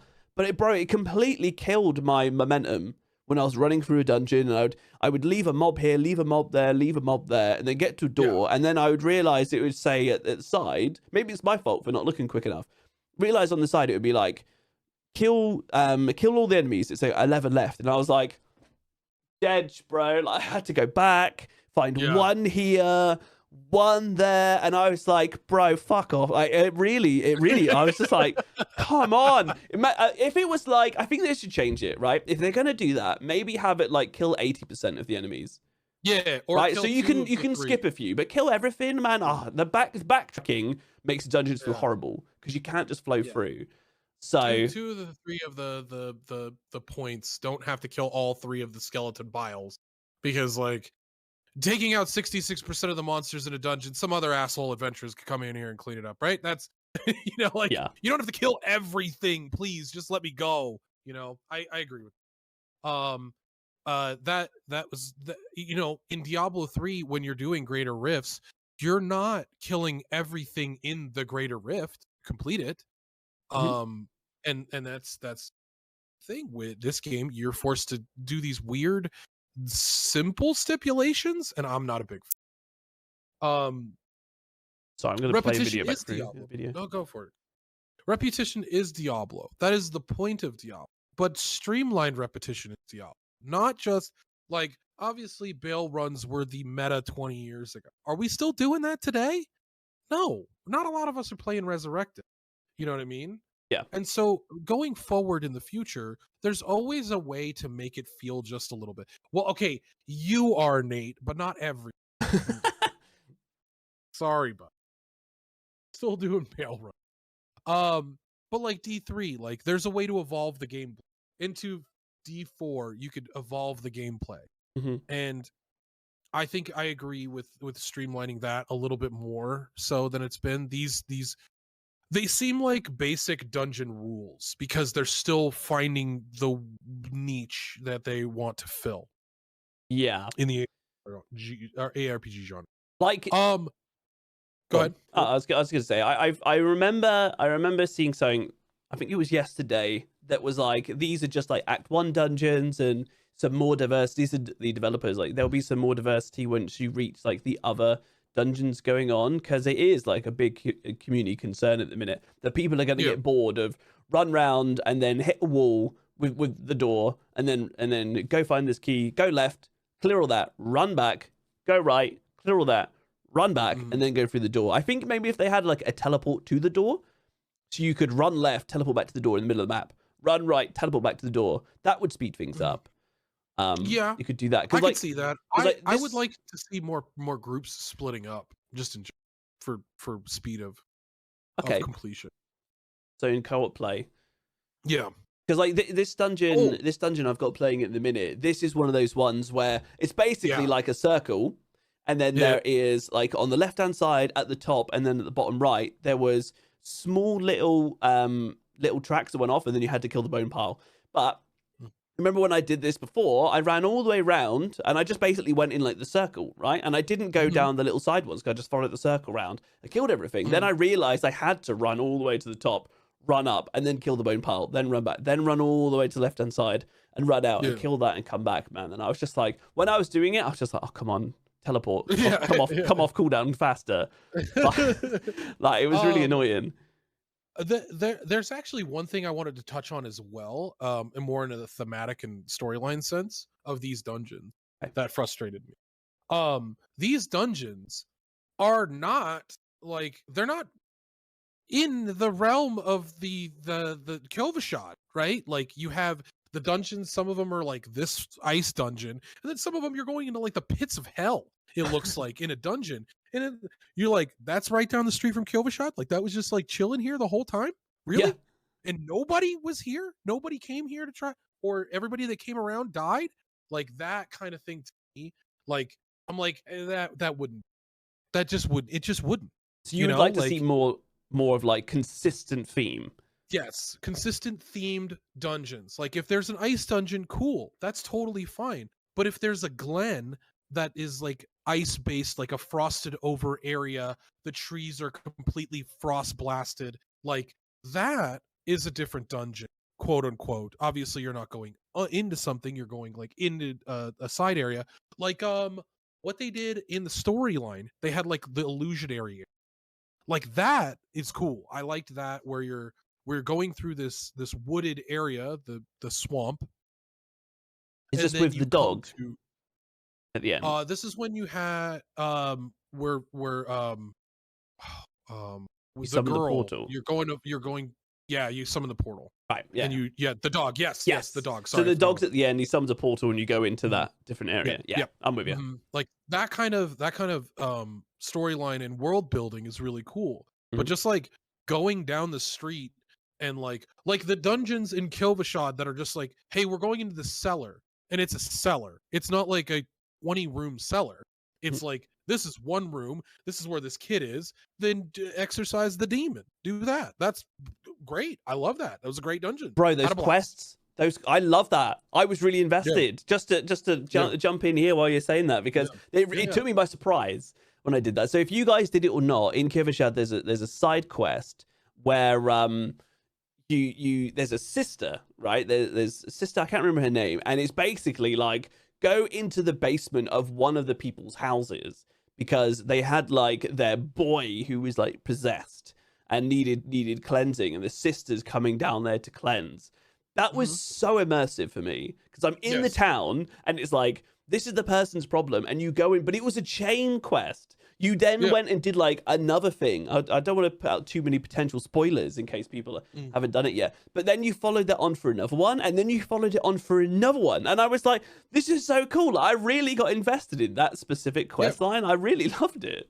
It was great for world building too, because you have this experience that, one, everybody's going to have to a certain extent if you choose to do the side content, but you're taking an extra step to do something that some people won't do. And I think that was really cool. And you had a tie to a character that asked you for help, and then you ended up having do more, obviously, like you said, and you get more tied to this, like, this random side character. Is this person going to be the storyline? Probably not, but this is the world around you. And with Diablo 3, like, how much world building did you have in that experience? You know what I mean? Like, I played a lot of Diablo 3, probably 1,000+ hours over the course of my tenure in the game. Obviously 1,000+ hours over 10 years is not a long time, but I had my fair share. And you don't like, you just go out there and do the same thing if you're playing through the storyline. I really do like the side quest content. So when you go to the little town, there's like an offshoot town with kind of druidic people that live there, or druidic barbarian style people, and you go fight more Khazra, and you have to take the head of the main Khazra. You're bringing the towns back, like doing the what were they called? Not Sentinel. What the quest where you clear out all the monsters in an area, and then that becomes like a hub town, like Stronghold. that shit. Stronghold. Stronghold. That's what it was. Yeah. That stuff is awesome. That is so cool that you're shaping the world as you go through. Yeah. Love that. Yeah, the strongholds were an interesting addition. I do like that, going for a bigger agree. Yeah, because when you kill it and it goes like, and then like there's like the people are there, and it's all of a sudden like a base and an encampment, and it was really cool. I really like the idea of putting the strongholds in, and you can like shape the world. Here we go. We've got this barbarian clip coming through again. Dude, you ready for the one shot? We're here. And he go. Barbarians are strong boys. You just have to build them. One thing that I will also, I don't know if did you have that? I have. We'll bring it up real quick while we're talking about that barbarian. I was gonna say how dope he looked. That dude looked awesome. Barbarian. Like, awesome. Yeah, that looked great.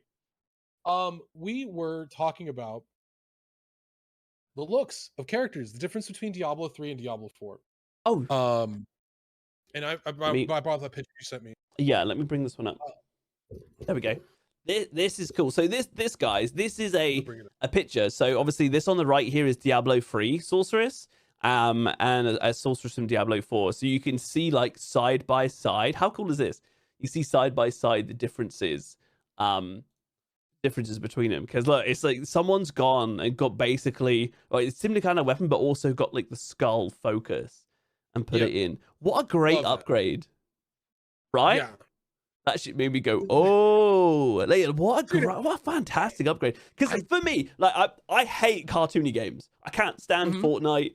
I don't particularly. We never really got into like WoW. Was it like WildStar and stuff back in the day? Like as soon as it's too cartoony, I don't like it. And Diablo 3 was like borderline for me. But this, I mean, look, there's even a bit of underboober going on here, man. Like, yeah, there's a bit of whole ass underboob. Yeah. Is this a Korean game? What are we doing? Guys, calm down with the boobs. All right, no booba in my Western game. I'm just fucking joking. Just no swimsuits, please, for the love of God. Oh, swims! Oh, bro. We'll see what happens with these battle passes, eh? sidetrack real quick. Sidebar. I saw something on Twitter. It was like a joke that the Apex team for Apex Legends put out. They put out, if this tweet gets 10K likes, we'll put in swimsuits, and it got like 100,000 likes in like 10 minutes. Fucking hell. And I was just like, guys, not everything has to be boner inducing. Not everything, like we could just, like live in a dark world where terrible things happen and we have a storyline, and like we don't have to have, not everything has to be sexualized. You know what I mean? I get that. Whatever. This is so minimal in the realm of Diablo. Sure. This game's got, succubuses and stuff like that. Somebody's gonna wear a shawl as a shirt. Whatever. But as long as like we're not riding motorcycles into or at a Kyovashad, I'll be fine. Yeah. Like, in a bikini with like a squid sword. Or like a big thing of corn, a sausage sword, a big sausage. Flail that around. Corn dog people. has a sword now? Corn dog, man. Yeah. That shit in Lost Ark always just blows my mind. I get the Makoko outfits like as the joke, but there's so many more joke outfits than that. Like where where your paladin has a swordfish as a sword. Like, what are we doing, guys? What happened to us? we stray further from God's light with these fucking skins. Anyways, but like, how good is the graphics though? Oh, it's beautiful because the graphics are so good, and for it to run as well as it does is extremely, extremely awesome to see. Yeah, because when you're taking a step back, you're in an ARPG, you're in an isometric view. Oh, by the way, the what was it called? Gosh, the viewpoints where like you went over to Corvalar and then you pressed on the thing on the ground and then it goes into like that back cinematic view and you're looking up at the castle. I was just like, that shit is dope. Like that's immersion right there. That was wonderful. I loved it. So I think they did a great job. Yeah, I really like that. Yeah, I think the graphics look primo. Super. There you go.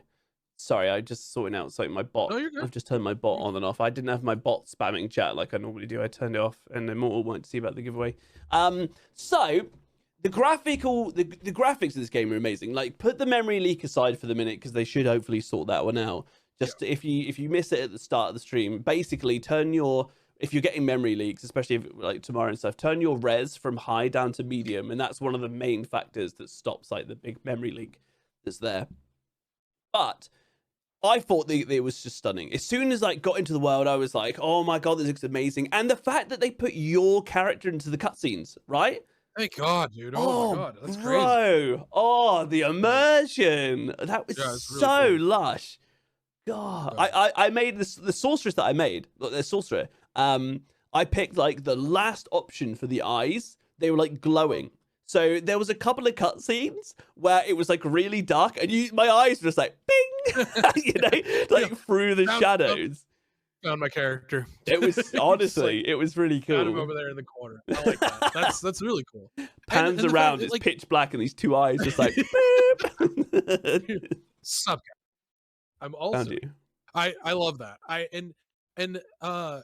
Like with Lost Ark. Again, it brings it back to that I'm just a god walking through this world, experiencing the world around me, like where they're trying to bring you more into the fold. Because Diablo 3, again, you didn't have that. You just were some savage that just every demon's ass that you came across.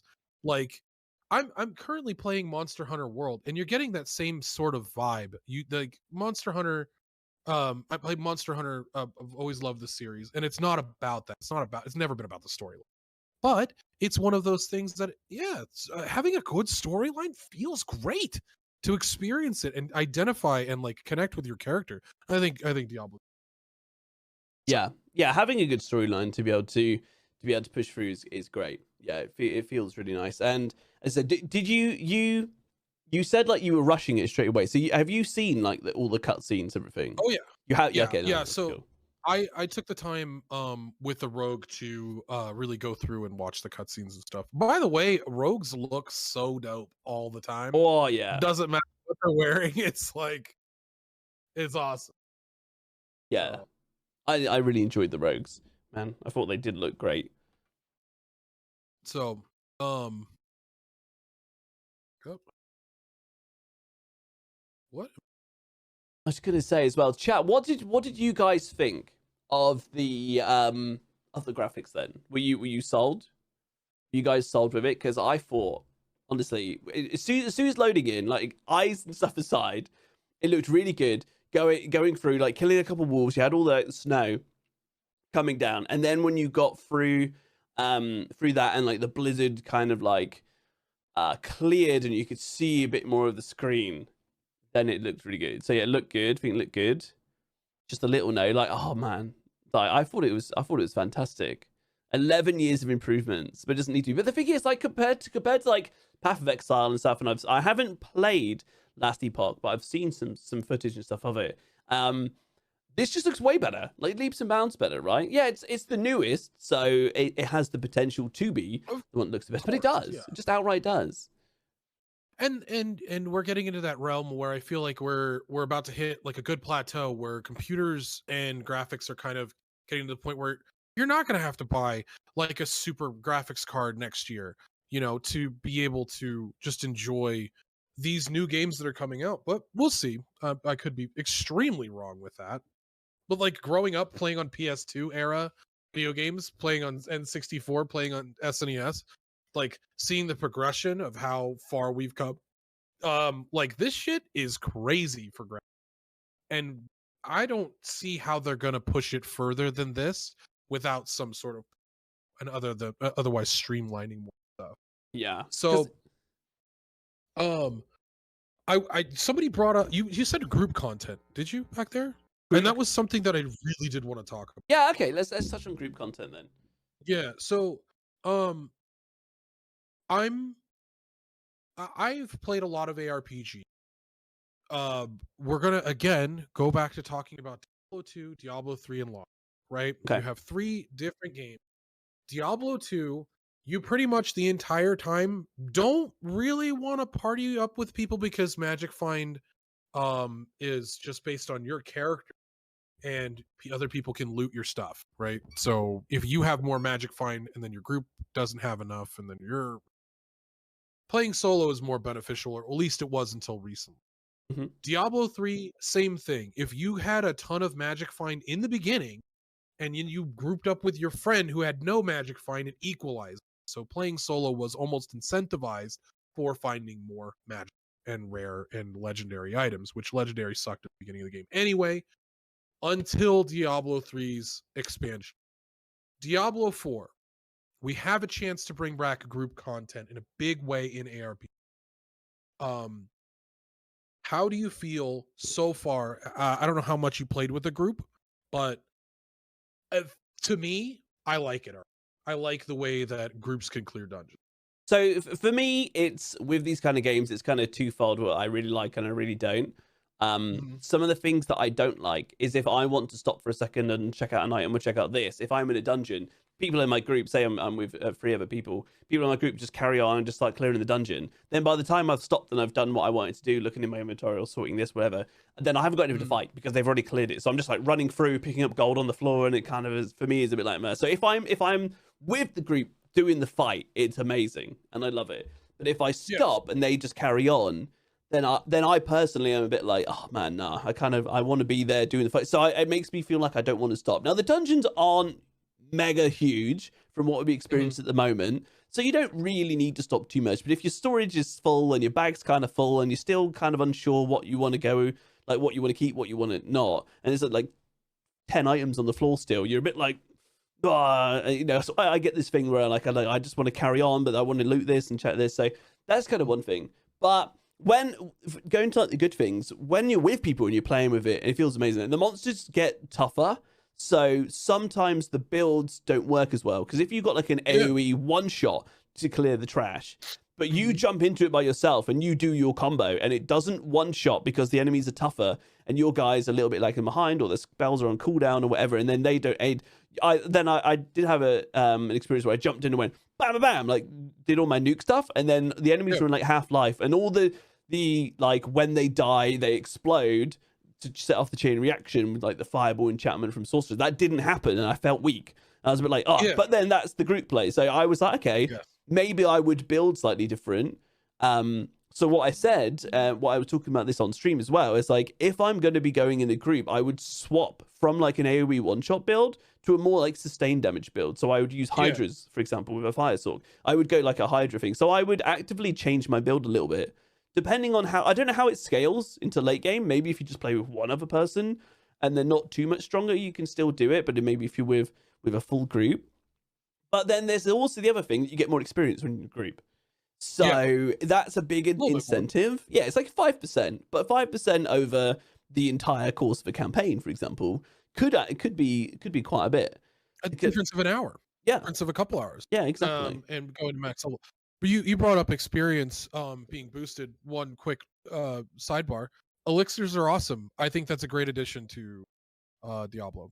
I think that it's not like super necessary, and you don't have to sit there and be like, okay, well, I have to have this elixir to go do this dungeon, but it's an extra experience boost and a little more defense.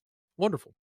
Yeah. Wonderful content. The Fawns one, by the way, just a sidebar, right? The Fawns one, early game on a barbarian was fucking hilarious, because that potion by itself gave me enough Fawns that I just run into a group of bats and they all kill themselves. Even though I spec'd into a bit of Fawns, I didn't have to do anything, just the elixir by itself. And they don't take a lot to craft. Like, you go out, and as you're running along from the city to the next city, there's like there's a few like things you can pick up, a few herbs and a few things you pick up, but it's very quick. Just kind of click, bam, it's there. It's not you have to stand there and a bar fills up while you're foraging, you know, like, or it's just like click, there's the item, click, there's the item, and then you don't need a lot of it to be able to retreat. So that was cool. So the elixirs don't cost a lot, and you basically want to be running them 24/7. Yeah, and it feels quick to craft, quick to pick up. It's just a simple extra thing to differentiate yourself and make yourself just a little bit stronger. And I like that. Taking time to create something quickly and easily that adds player strength is cool. Especially on hardcore. Because you get resistances with them. You can either have like armor and Fawns, or you can have specific resistances. So if you're going to fight Ashava, Ashava the Pestilent, the world boss that was in the beta, especially if I'm on hardcore, if I make a hardcore character like tomorrow or Saturday or whatever, this beta weekend, like if I'm gonna go fight him, I'm gonna make sure I craft like a poison resistance one. Like hell absolutely. I might even re-roll some of my gear to take off an affix and put on poison and see if I can get poison resistance, like build it up. So you had someone, Kona Blue, asked in chat, what is max level? It's 100. Also they have Paragon level in D4. So but it's slightly different. Go on. Yes. So my opinion on group content so far is that it feels super good in comparison to like the Diablos of yore. Like, I love this, the way it's set up right now. It's almost like that middle ground between like a Diablo and a Lost Ark, because group content in Lost Ark, doing bosses, doing what is it? What were they called? not a strongholds, the dungeons, cellars. Why does my mind always do this? Where you fight Albion. What was that called? That dungeon. Oh my, it was a weekly that you did. I completely forgot. Gone from my head. Either way, yeah. You had your normal Guardian raids where you're doing a boss a day. Abyssal raids. That's what. Right. Sorry. Yes, I'm with you. Yeah. So, yes, Abyss raids Abyss dungeons were like awesome, because it was a weekly dungeon. Everybody did it together. It wasn't that hard, obviously, but it was something that was cool. And then Diablo can have that so far with the world boss and the dungeons. It feels like it's almost there, and I want more dungeons to feel like Lost Ark Abyss dungeons, but consistently able to do. I want them to feel like WoW dungeons where I'm saying, hey, we're gonna go farm this dungeon real quick. Are you guys ready for this? Let's grab some elixirs for this particular defense. It's a fire dungeon. Let's do this. And let's make ice builds and set up for this. That prep work is more than any other AIM RPG is going to have for you, other than obviously the immense amount of prep work that Lost Ark. Yeah. And I like it so far. I like the group content. I like the idea so far of what group content can be in this game. I love the We'll idea. see how it is going forward. Yeah, exactly. I love the idea that this game has taken like influences from like MMO. Like you're in a town, you can inspect people. Like how cool is that? I've had hours of fun and content in Lost Ark of staying in town and like inspecting people, or you know, you're making a group and you expect people, and then you like either shit all over their build if they got grudge one, cursed out one. Ben's the cool guy at high school, and he's judging everybby like a cyber bully. Jesus Christ, Ben. Like, I mean, I'm really nice. I mean, but yeah, no, it's cool. I like the idea that you can do that, and you can inspect people, and you can check out their builds. You could do that. Maybe you could even like group up with people and stuff for that. But yeah, the group play seems good. I would love to see though, DJ, more than anything with this. I would love to see like actual raids. Not as hardcore. Not as hardcore as Lost Ark is, and what I mean by that is like as hardcore as Lost Ark. You want to? Oh, okay. Well, I was gonna say like, you know, one person fails one mechanic and the whole group wipes. Like you can't have that because of hardcore. Like can you imagine? Okay? I came from the pits of hell. I know what it's like to fight the worst of the worst when it comes to raids, right? Like I've fought difficult stuff. I want that. I want to experience that. Obviously, hardcore takes that away. But if you have like a weekly where you're like, we're gonna go into this raid, we're gonna do this raid, like similar to like an Argos or something like that, and get a bunch of legendaries. That sounds awesome because it's accessible in this game. Whereas in Lost Ark, you had to sit there and you had to make your primo character and then 5 other characters to continue to feed into that one character. I don't want that. But the roster, the raids in itself were fun. Doing Belshazzar once a week was fun. Doing it 6 times a week is an absolute fucking nightmare. Yeah. You know? So that's it. Because this isn't...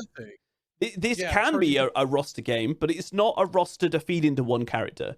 Or to do that. You make a roster because you want to experience a new class and have some fun with it. And that's the kind of more casual, friendly aspect of it. Keeping up, which is quite nice. Like I'm not going to feel pressured as a content creator that I cannot make YouTube content because I have to jump on Lost Ark to do all my dailies to keep up, to keep relevant, because I'm not swiping. Because that's a lot of pressure. That's a lot of mental pressure and stuff to be able to be like, every day I have to do a bunch of chaos. I have to do all my raids every single week. And that all being like lifted off my shoulders when I kind of stopped playing Lost Ark was great. It was really refreshing. And then jumping into this. Yeah, I mean, I think we might still have some form of dailies in the Tree of Whispers. I don't know. Do you know much about the Tree of Whispers? No. So, so as far as I'm aware, the Tree of Whispers, you have these whispers, which are like little quests or areas that might be like highlighted on the map, and you might have to do like a task here, a task there, and you get these whispers, or like a bar or something fills up, right? You get something like this, and this is like happens like daily. So you can like get your whispers, go to the Tree of Whispers, and hand that in for like stuff to get like nightmare sigils for like the end game for like the nightmare dungeons. So they're and I think you can do that once a day. But I can't confirm all of this. I don't have the proper information. But word on the grapevine is that's kind of how the Tree of Whispers work. So go to an area, do stuff, and grab it. But that's like it. That's like it. Info. You can just do that on one character. Like you don't have to go from character to character to character doing like loads of this and like do Chaos Dungeon twice. Like fucking Jesus, they should have got rid of that bullshit long time ago, man. That you just do Chaos Dungeon once, Guardian Raid once. I could talk about Lost Ark's failings until I'm hoarse. You know, there's so many issues that the game has that could have been fixed for for everybody, because god damn it, we don't need this much homework, but whatever. Anyways, Yeah. Anyway. the fact that it's called homework, like, that just dictates like how shitty it is to do that every day. Talk about And shitty. obviously, Have you ever seen what Nico used to call it? Toilet cleaning. he used to call it, if you it's another streamer, a content creator called Nico Tulo. He was like doing a toilet cleaning stream. Like no word of a joke. Like, I used to see it in his titles all the time. That's what it was like with Lost Ark. So I'm looking forward to having all that pressure off and having a more casual friendly game, because I can jump on, stream. What's up? Nico, a fantastic PvPer, decided that he couldn't do it anymore because of how much PvE content you had to do in Lost Ark. That makes me sad. It makes me sad that we lost a talented player because of something so trivial. You know what I mean? Toilet cleaning. Like toilet cleaning. Like toilet cleaning. This guy had to become a plumber to get through Lost Ark. Shit, man. Like, it's just one of those. Yeah. It's a hard pill to swallow. Yeah. This is Ben. We lost Ben to PvE. Yeah, I enjoyed PvE. I hope. I really hope reason that like PvP is good in Diablo. I really hope so too. I hope it is good, but I don't have too high of hopes for it. And if it's bad, I'm gonna just still play the PvE content and do the content creation and do the thing. But like, Lost Ark PvP was such a special thing for me, because it's like the first time I really truly in a long time, it felt like I'm home with a PvP type of game. Like, I grew up on fighting games, so like I come from what Lost Ark PvP was based on. Right. You know, it's like based on like a Street Fighter, where if you're getting comboed, there's nothing you're going to do. So I didn't have a problem with it. You know. Anyways, outplay, you get the combos. Again, I could talk about Lost Ark all day. All day, man. All day. But we're talking about Diablo. Anyway. Yeah. Back to Diablo, man. So, we were talking about raids, potential of raids. I would like to see that as well. I'd love to see raids. Yeah. I'd love to see consistent group content. And I know you, like, again, bring it back to Diablo Immortal. In Diablo Immortal, there are weekly boss fights. There are weekly raids, to a certain extent. It's not like their dungeons are a little bit weird, where they're kind of boring. Okay. But again, they have like weird mechanics where bosses go invulnerable for like 20 seconds and do like a big attack, and it's like, who gives a shit? And like every boss does that, so they have like phases, but they're really bad phases. But yeah. So I'd like to see phases. I'd like to see phased boss fights, but not the way Diablo more. Yeah, that's what I mean. Like having more casual, friendly raids, but boss fights that aren't over in 5 seconds. You know, so you go in and then having like actual like maybe phases of it, like Lost Ark has the gates. You do gate 1, gate 2. Maybe you go in to a dungeon and you see. I used to say this about Outriders, actually, funnily enough, but I used to preach the idea, hoping that the devs would see, or something like that you would be able to like go into a dungeon.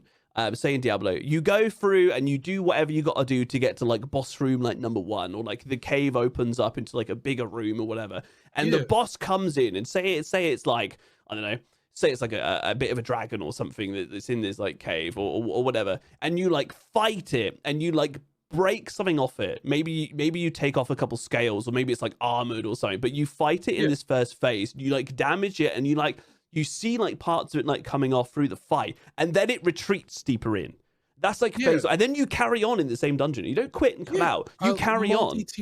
So you get like so you go deeper down. Maybe it gets darker and like more, I don't know, more kind of creepy. Whatever, you go down, and then you have like the boss fight like number 2, and again you can like break it down a bit more. The boss has like maybe some harder mechanics, and then you get right down to the thing. So this happens in Monster Hunter World, recent saying. So I like the idea. I think that could be quite cool. And you've got like different mechanics that you can do, but not having things that like one person fails wipes the whole group. Clearly you can't have that kind of stuff because of hardcore, because if you have those kind of mechanics, you just kill everyone's hardcore character.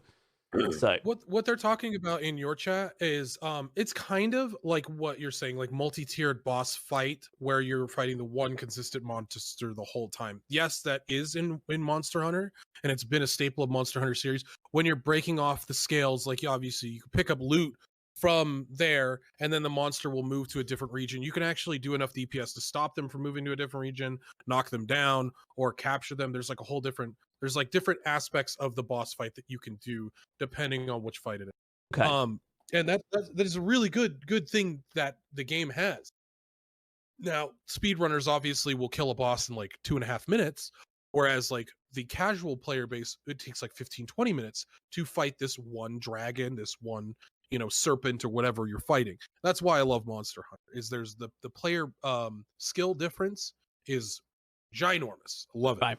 Anyways, but back to Diablo, I would love to see that as well, where say we're fighting something out in the ocean and you're like, okay, cool, we're fighting this kraken based character, you kill a couple of its tentacles, and then it opens up a giant whirlpool that sucks you in, and then now you're inside this kraken, still fighting similar things of the kraken. It's still the same boss fight, you're still doing the same thing, you know what I mean? Yeah. Like that's a multi-tiered boss fight.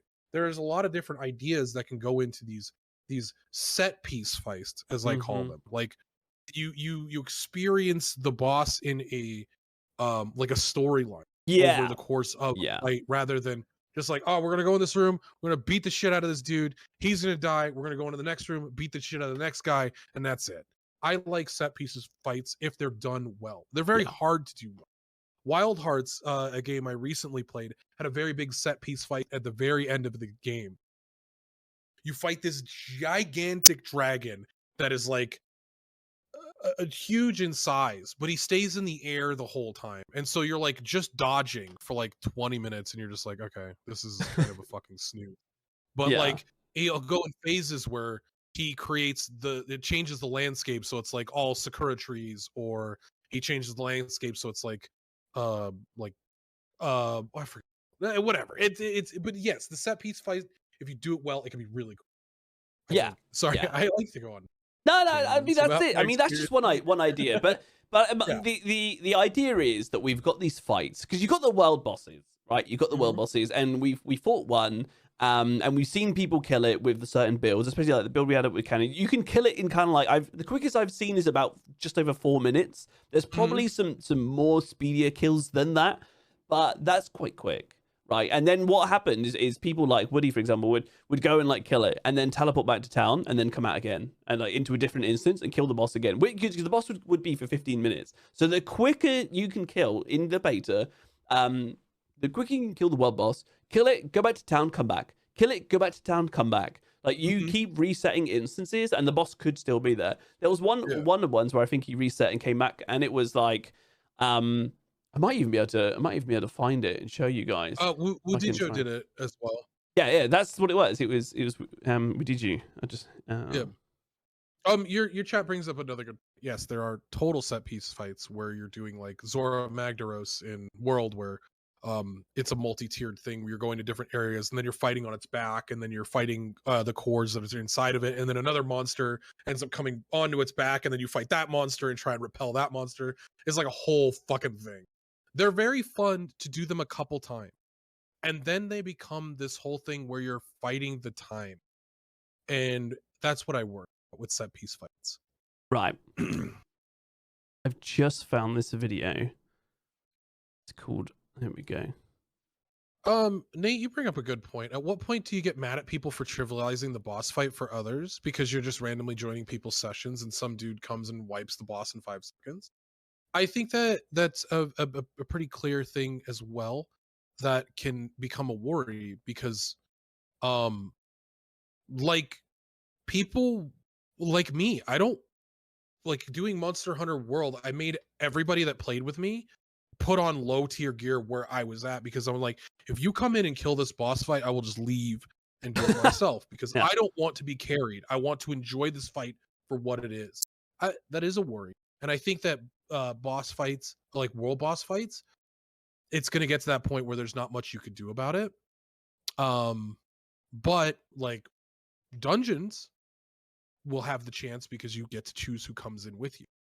Yeah, that's a really good point, actually, talking about this. You can't choose your own instance. There's no private, there's no offline, there's no just play with friends. Like the game is always online, and that is definitely one of the potential negatives when it comes to world bosses. Because if you've just got to a world boss, maybe you start the game 6 months after release, right? And you see your first world boss, and you're like, oh, this is cool. I can't wait for this epic fight. And then like a high level dude with some really good gear or something just jumps in and goes, bop, bop, and it dies. Then you're like, oh, I got some loot, and you didn't even get to experience it.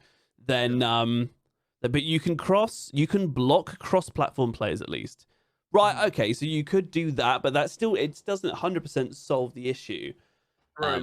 It could make it better, but maybe there's some kind of way that they could add in the future that you could privatize certain instances, or make like your world that you group up, and then you're like, no, I don't want the always online, that always online kind of feel. But like here, I've got the video up playing at the moment. This is where like they kill the boss, and then they're like looking at the loot for an example for a minute, and then he teleports out and comes back in because they killed the boss quite quickly. So you can actually keep farming the boss within the same 15 minutes if you're quick enough, and he does it a couple times. Huh. I mean, that's pretty. I mean, it's obviously an exploitable thing. Do I think it's like super negative for the health of the game? It's kind of up in the air, man, to be honest. Like it could be. Oh, he's playing on Adventure 1. Okay, so that makes he sense. changed it to try and because I've listened to this video. I actually saw it earlier today.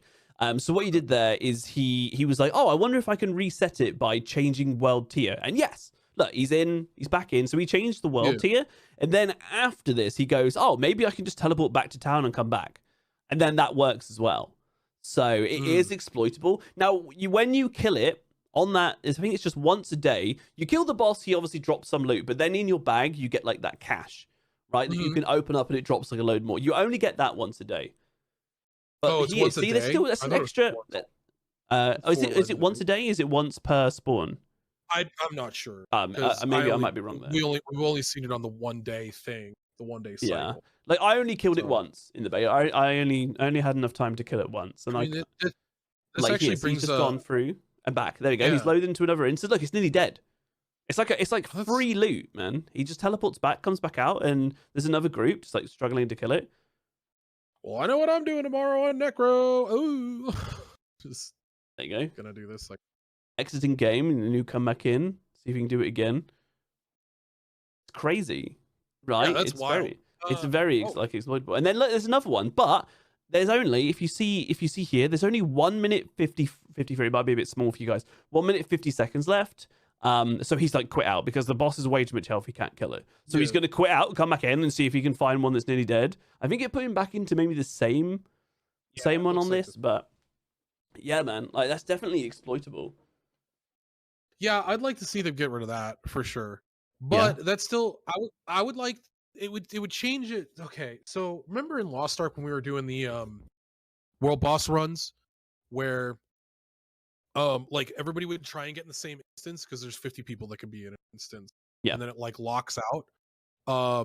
If you didn't get into channel 1 or 2, chances are you didn't kill the boss in Punica originally when it came out, because it was all about how like how much item level you had if you could do damage to the boss, and there were like the whales were like paying, like people were paying for spots with whale groups. Wow. So that they could be there. Like, I don't want to see that, but that's going in the other direction, right? Where you have to be in the perfect group to kill the boss. And then you have the opposite of that, which is what we're running into here, where if you kill the boss, should you be locked out for the whole day? Are you not allowed to go help your friends anymore? Because you got to think of the general populace is not going to do that, because like the people that are going to do that are the people that are like the people that are ahead, the people that are trying to create content like Wodijo. Like, I didn't think about doing that. And why would you when you're trying to experience the world, right? Yeah, for sure. But you raised a really, really good point. I didn't even think about it for a second. Is for like the casual friendly kind of side of this game, which is you kill it once, and then 2 hours later it spawns, but your friends have now come online. They're like, oh, we're going to kill the world boss. And you're like, oh, no, I can't do it with you guys. I've already killed it today, and then you're like, oh. But if you can just go back and kill it again, then great. So I think what they've done here is they've gone, yeah, you can kill it again, but you don't get the cash again, but you will still get some stuff because you've gone and you've put your time in and you fought it, and as a casual friendly game, you're going to get rewarded for that, right? But you don't get the cash with like another like 4 legendaries, so you can still get some stuff. And maybe that's where they've gone. Okay, well we'll do that as a balance, but it's still, man, yeah, you still get loot, you just don't get that cash. There's a balance that they'll find, but I think that being able to like switch over and say you have your whole clan going over there, you only have 4 people in your group that are in your instance, and you're like, shit guys, and they're like, dude, we're not able to clear within the 15 minutes. Can we get people to come over here and help? Like, that's what we did in Lost Ark, where you had certain boss fights that were still difficult at item level to do in a world boss situation, where the boss would heal for, you know, however many percent for however many people it hit, and you had to have everybody be knowledgeable and do enough DPS to kill the boss. Shit like that, it's hard to see a way that they are able to make it so it's clearable content for everybody without having you be able to transfer into a different setting and help other people clear. Yeah, I'd like to see them loot lock it. That'd be cool. No cash, no giga extra loot. You know, every time you do it in a day, it goes down. Like, so it's just not worth it to do anymore. Sure, that's totally fine. But like locking you out from never being able to do the content, that's gonna suck. When you want to help. So I think you got to remember, as I say, this is going to be more casual friendly. In a hardcore game, then fine. But in a game like this, where you've got a lot of people that are just going to jump on for a bit, don't necessarily, you know, look up like streams or guides or things like that. They're just like, oh, like, buddy, who's not really much of a gamer, like, come round, have a controller, we're going to have a beer, sit down and just like smash some buttons and kill some things in a dungeon. And he's like, oh, cool, I'm just going to be a fire mage and just put up some firewalls and it will kill things and they'll get through. Maybe they'll just do it on Adventure 1 and they'll get through, they'll have a good time, they drink a beer, maybe eat some pizza and call it a night. And I think Diablo could have a very fun spot there for people doing things like that, like with the couch co-op and, you know, people having an Xbox, their next friend's got a PC, their next friend's got a PlayStation, they can do it cross-region and, cross-console and cross-region, which is huge. Yeah. It's huge. The fact that you and I are going to be able to play together again. It's been a while since we've seen each other in the game world. Yeah, exactly. Since like Russia and Lost Ark. But man, like, that kind of thing I'm really excited for. The fact that now I can go like, hey, like content creator, like DJ, like, do you want to do some stuff? Do you want to log in and do some things? We can actually, one of us might have a bit more ping, but it's Diablo. Is ping maybe in hardcore? It's gonna be like essential, but it's gonna be the thing. At least we have the option. Yeah, and that's always. I think so. Great. I mean, we're at about 2 hours. You got to go soon, I would imagine. I'm okay for a minute. There is one more thing that I want to talk about. Yeah, absolutely, I got time. Don't worry. The Butcher. The Butch. I want to talk about the Butcher. Chat. Old Butch himself. The old Butch, fresh meat. Chat, what did you think? What did you think about the Butcher? Right? Because it's basically like treasure goblins. They're a random encounter. You tried treasure goblins? Yeah, I found about 4, I think, over the weekend. Okay. Maybe 3. I didn't find too many. 3 days to find my first treasure goblin. And then I found 2. Oh, man. And then it took me 3 days to fight my first butcher, and then I fought 4 in a day. So. Oh, man. That's Box nowhere near terrifying enough. It's almost like D2, the difficulty thing.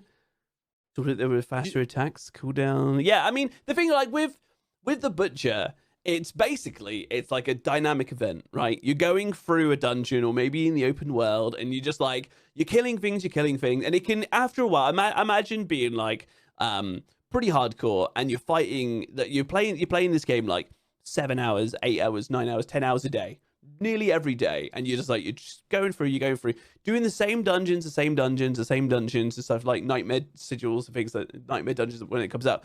I love the idea that you're going through, and then all of a sudden something like wakes you back up a bit. You're like, oh, the Butcher's here. Right, okay, I need to focus for a second, rather than just like jump in, clear the mobs, jump in, clear the mobs. So you've got these dynamic events, and like loot goblins do this, because loot goblins don't die. like straight away. Maybe later on in the game, maybe, but from what I experienced, you had to hit them quite a bit, and they run away, and they put you in more danger potentially. Like you're like, I want to get this before he runs away and like teleports away. If we're assuming that he would disappear, right? So you're like, well, I'm just gonna teleport into all these mobs, then run past them while they're chasing me into another pack of mobs to try and find it, and it could re-wake you back up and reinvigorate you as you're playing, and you'd be like, oh, you got this, and I fucking love that. Bro, I love that. Running into the butcher. Oh. Yeah, making active choices while you're playing the game and not just autopiloting through is something that I'm always a big proponent of. I've talked about it with like Lost Ark and Diablo 3 in general. The fact that you have to make a choice on whether or not you're going to go after this monster or not, and then whether you're going to put yourself in danger, right?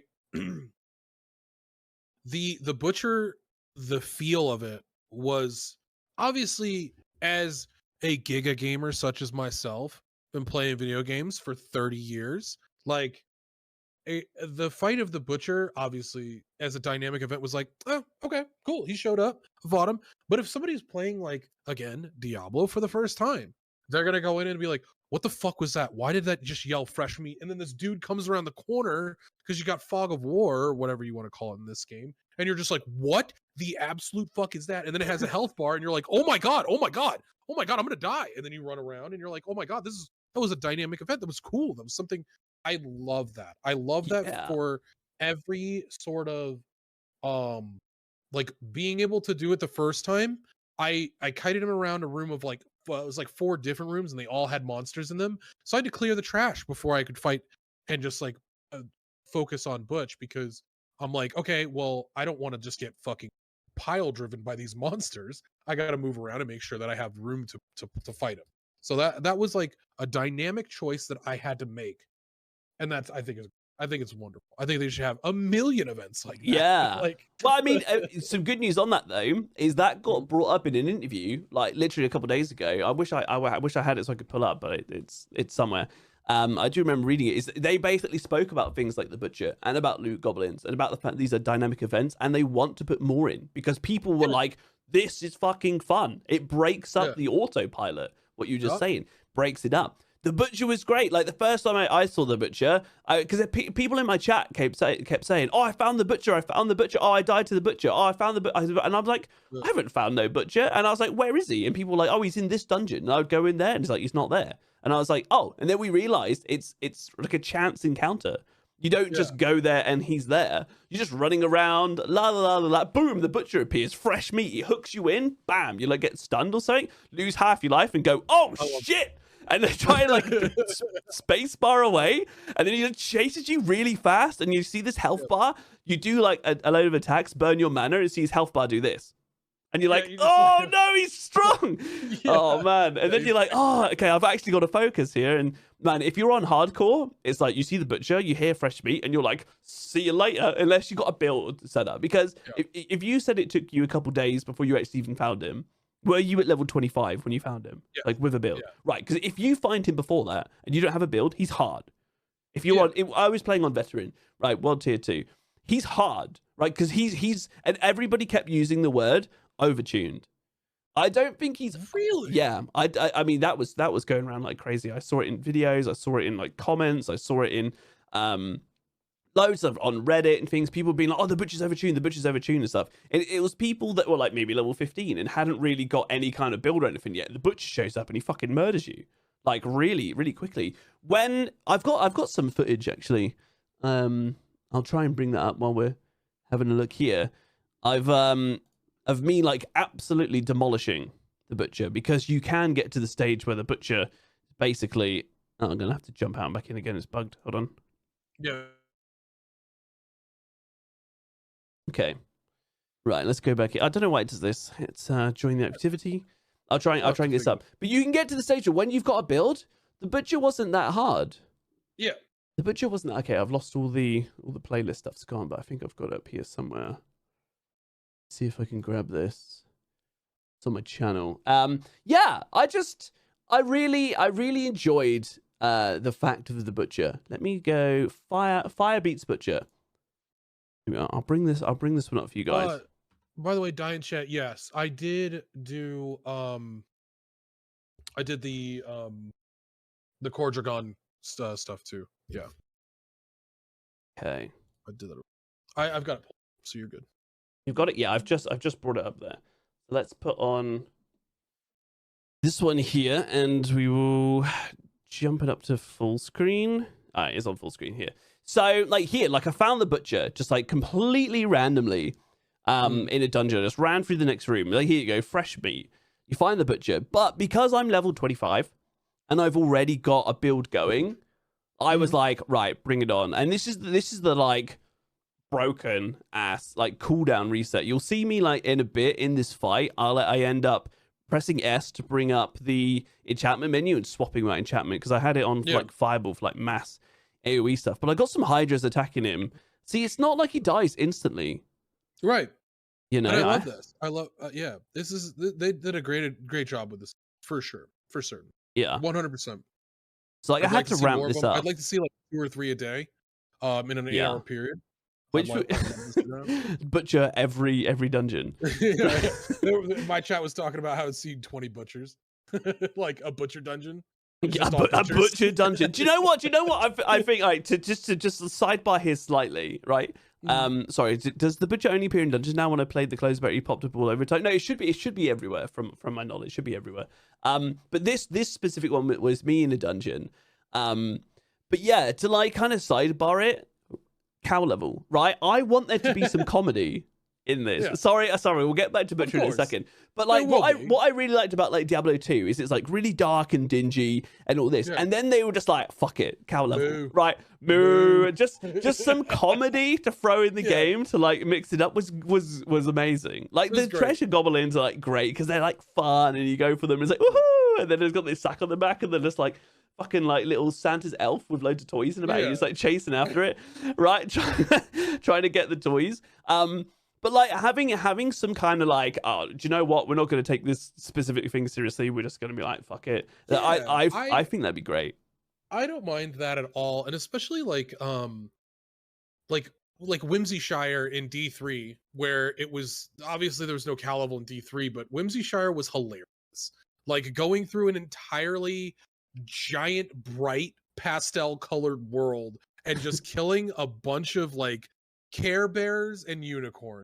Loved it. That was hilarious to me. Obviously doing that like every day was like, because Whimsyshire was really good to do in the beginning. Cow level obviously really good to do in the beginning. The Lisa Frank dungeon, yeah. It's like, this is a good time, you know what I mean? Like it breaks up the absolute dismal nature of Diablo where everything's just awful all the time, and I like that. I like the aspect of that. I like the and especially as just like a person enjoying the game, you find out about Whimsyshire, you find out about like Wirt's leg and stuff like that, and you're like, what do you mean there's a cow level and they just moo at you the whole time and drop amazing hilarious. stuff. I want to go there. I want to see this. That was great. That was good. It's amazing.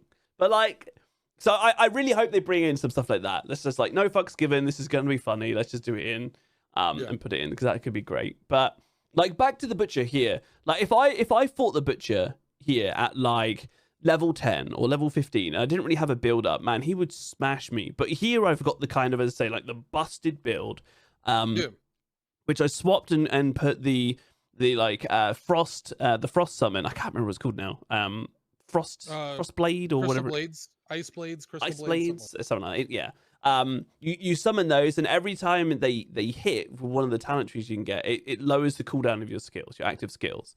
And I've also got a passive, which is when I use a skill with a cooldown. So here I've got what is it? Teleport. I've got the actual summon the blade, and I've got my fire shield, which makes me invincible, by the way, for 2 seconds, like completely invincible. You've got all of those. Every time one of these blades hits, it lowers the cooldown of your active ones here. Then when I've got an enchantment on, which is why I pressed here. When I pull down this enchantment into this slot here, mid-fight, while I've got the invincibility dome. up, which Yep. is from a legendary aspect. I put that down, and then every like 20 seconds of cooldowns you do, it summons another one of these ice blades. So then you basically ramp up to the point where you'll summon an ice blade, it hits, you summon another one, it hits, and then you use your cooldowns, which automatically summons another one. And then the more you have hitting, the faster your cooldowns go down. Yeah. And then you summon more, and then more, and then your cooldowns. You're just pianoing on your button. You are literally pianoing. So you'll see it like ramp up in a minute. And I would basically felt like I was immortal. So maybe because this you build also is have just. the you Go have the on. passive, which gives you 10% shield whenever you use a cooldown as well. Yeah. So I was gaining Butch like. can't hit fast enough. Yeah, but look right? at these So cooldowns. for right now, Butch isn't a threat when you have a full. But possibly going into like Torment, you're literally going to be worried about this stuff even when you're playing on normal, not even like let alone hardcore. So there's a lot of different aspects of difficulty that we haven't seen yet, right? True. And I think that's also pretty exciting going forward. One thing by the way, Pre-Human, that was called Sanctuary. Act 4, like right before you fight Diablo and Diablo 2 was Sanctuary. It was Right. the area that you go to. Yeah, when upside down, in chat, you guys see him as not right side up. He had 99% damage reduction. Dude just stood there and fought Butch. You know what I mean? But they're gonna have stats where they have armor reduction and armor pen for mobs. They have to, because mobs are obviously going to be way too trivial if you have 99% damage reduction, no matter what you're doing. So that I think I'm really excited for the difficulty to ramp personally. Yeah, That's my. I'm excited to see what it does. I mean, obviously, we our resistances get lowered, right? As you go up, and then you got like uniques can drop. Like his unique, by the way, rumored. I didn't see it. I haven't seen anything, but apparently he can drop his unique weapon. Or his Oh, axe, yeah, has he got an absolutely. axe or whatever it was? I'm sure he can. What I do you mean, think? they've always been able to give Butch the hook. I forget what it was called in D3, but like in the Butcher beta, had Butcher's cleaver in Yeah. D2. Oh, in the beta. in the That's beta, pretty cool. apparently some people, I maybe someone in chat can clarify, but apparently some people were actually getting a unique weapon, so not legendary, but a unique That's one. awesome. The butcher's weapon in beta. Yeah. I killed him 4 times, didn't get anything. A bunch of people in chat and stuff killed him, didn't get anything. But yeah, That sounds awesome. Do you know about my unique that I got? The you horse? did mention it. Bring it up. Go on. I got the horse. Let me hop on Twitter. Yeah, let me see. I'll come back over here. I'll see if I can pull it up as well. So you got a. I got I don't know. I wouldn't say it's a unique, but it was a rare drop from Core Dragon, where you finish the event, and then you were able to. I was able to get a horse. Let's see. A horse, a skin, wasn't it? It was a horse skin, right? Yes. Mm-hmm. And Where is it? On your Twitter. I'll link it to you. Oh, that'd be great. Shoot you a link. I'll shoot a link in your chat as well, so you can see it. Perfect. I know it's pretty dark, but Diablo's dark. Get used to it. Anyways, I got a ghost mount drop. Oh, they've got the butcher's cleaver. So okay, cool. The butcher's cleaver is this? What is it? Oh, 329 unique or item. Wait, is that power. in your chat? I'll link it to you as well. Yeah, Perfect. Nori put it in my. Let me. Yeah, I wouldn't mind having a look at that. This is you ended up getting this this horse. You couldn't ride it.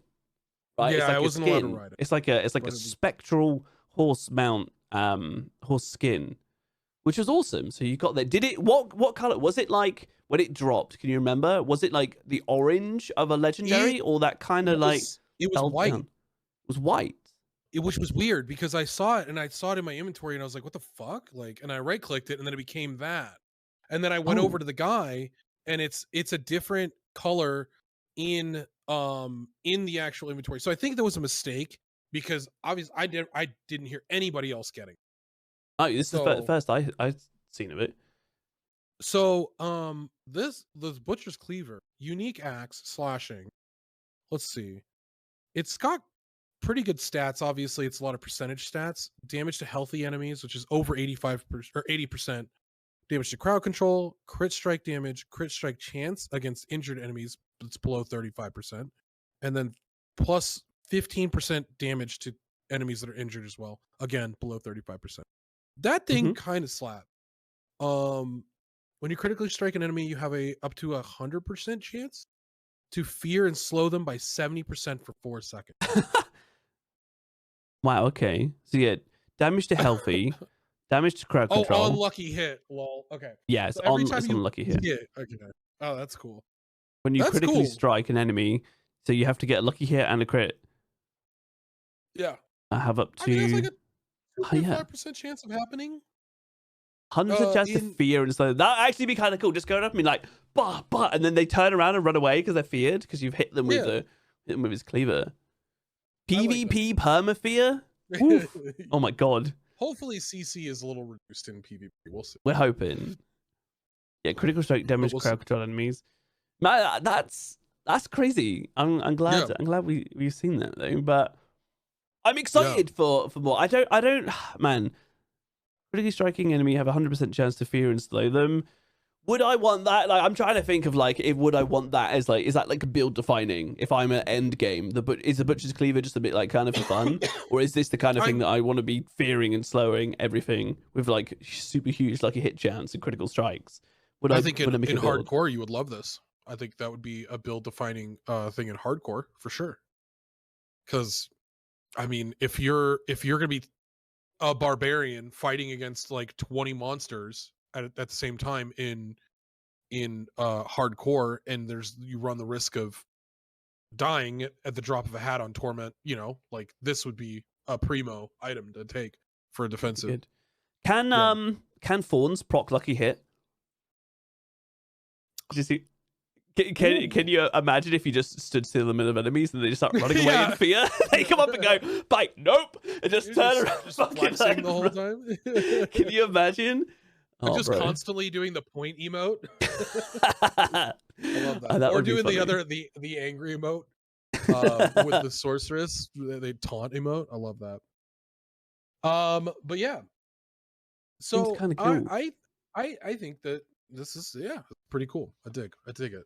I'm excited for more uniques. I can't wait to see them.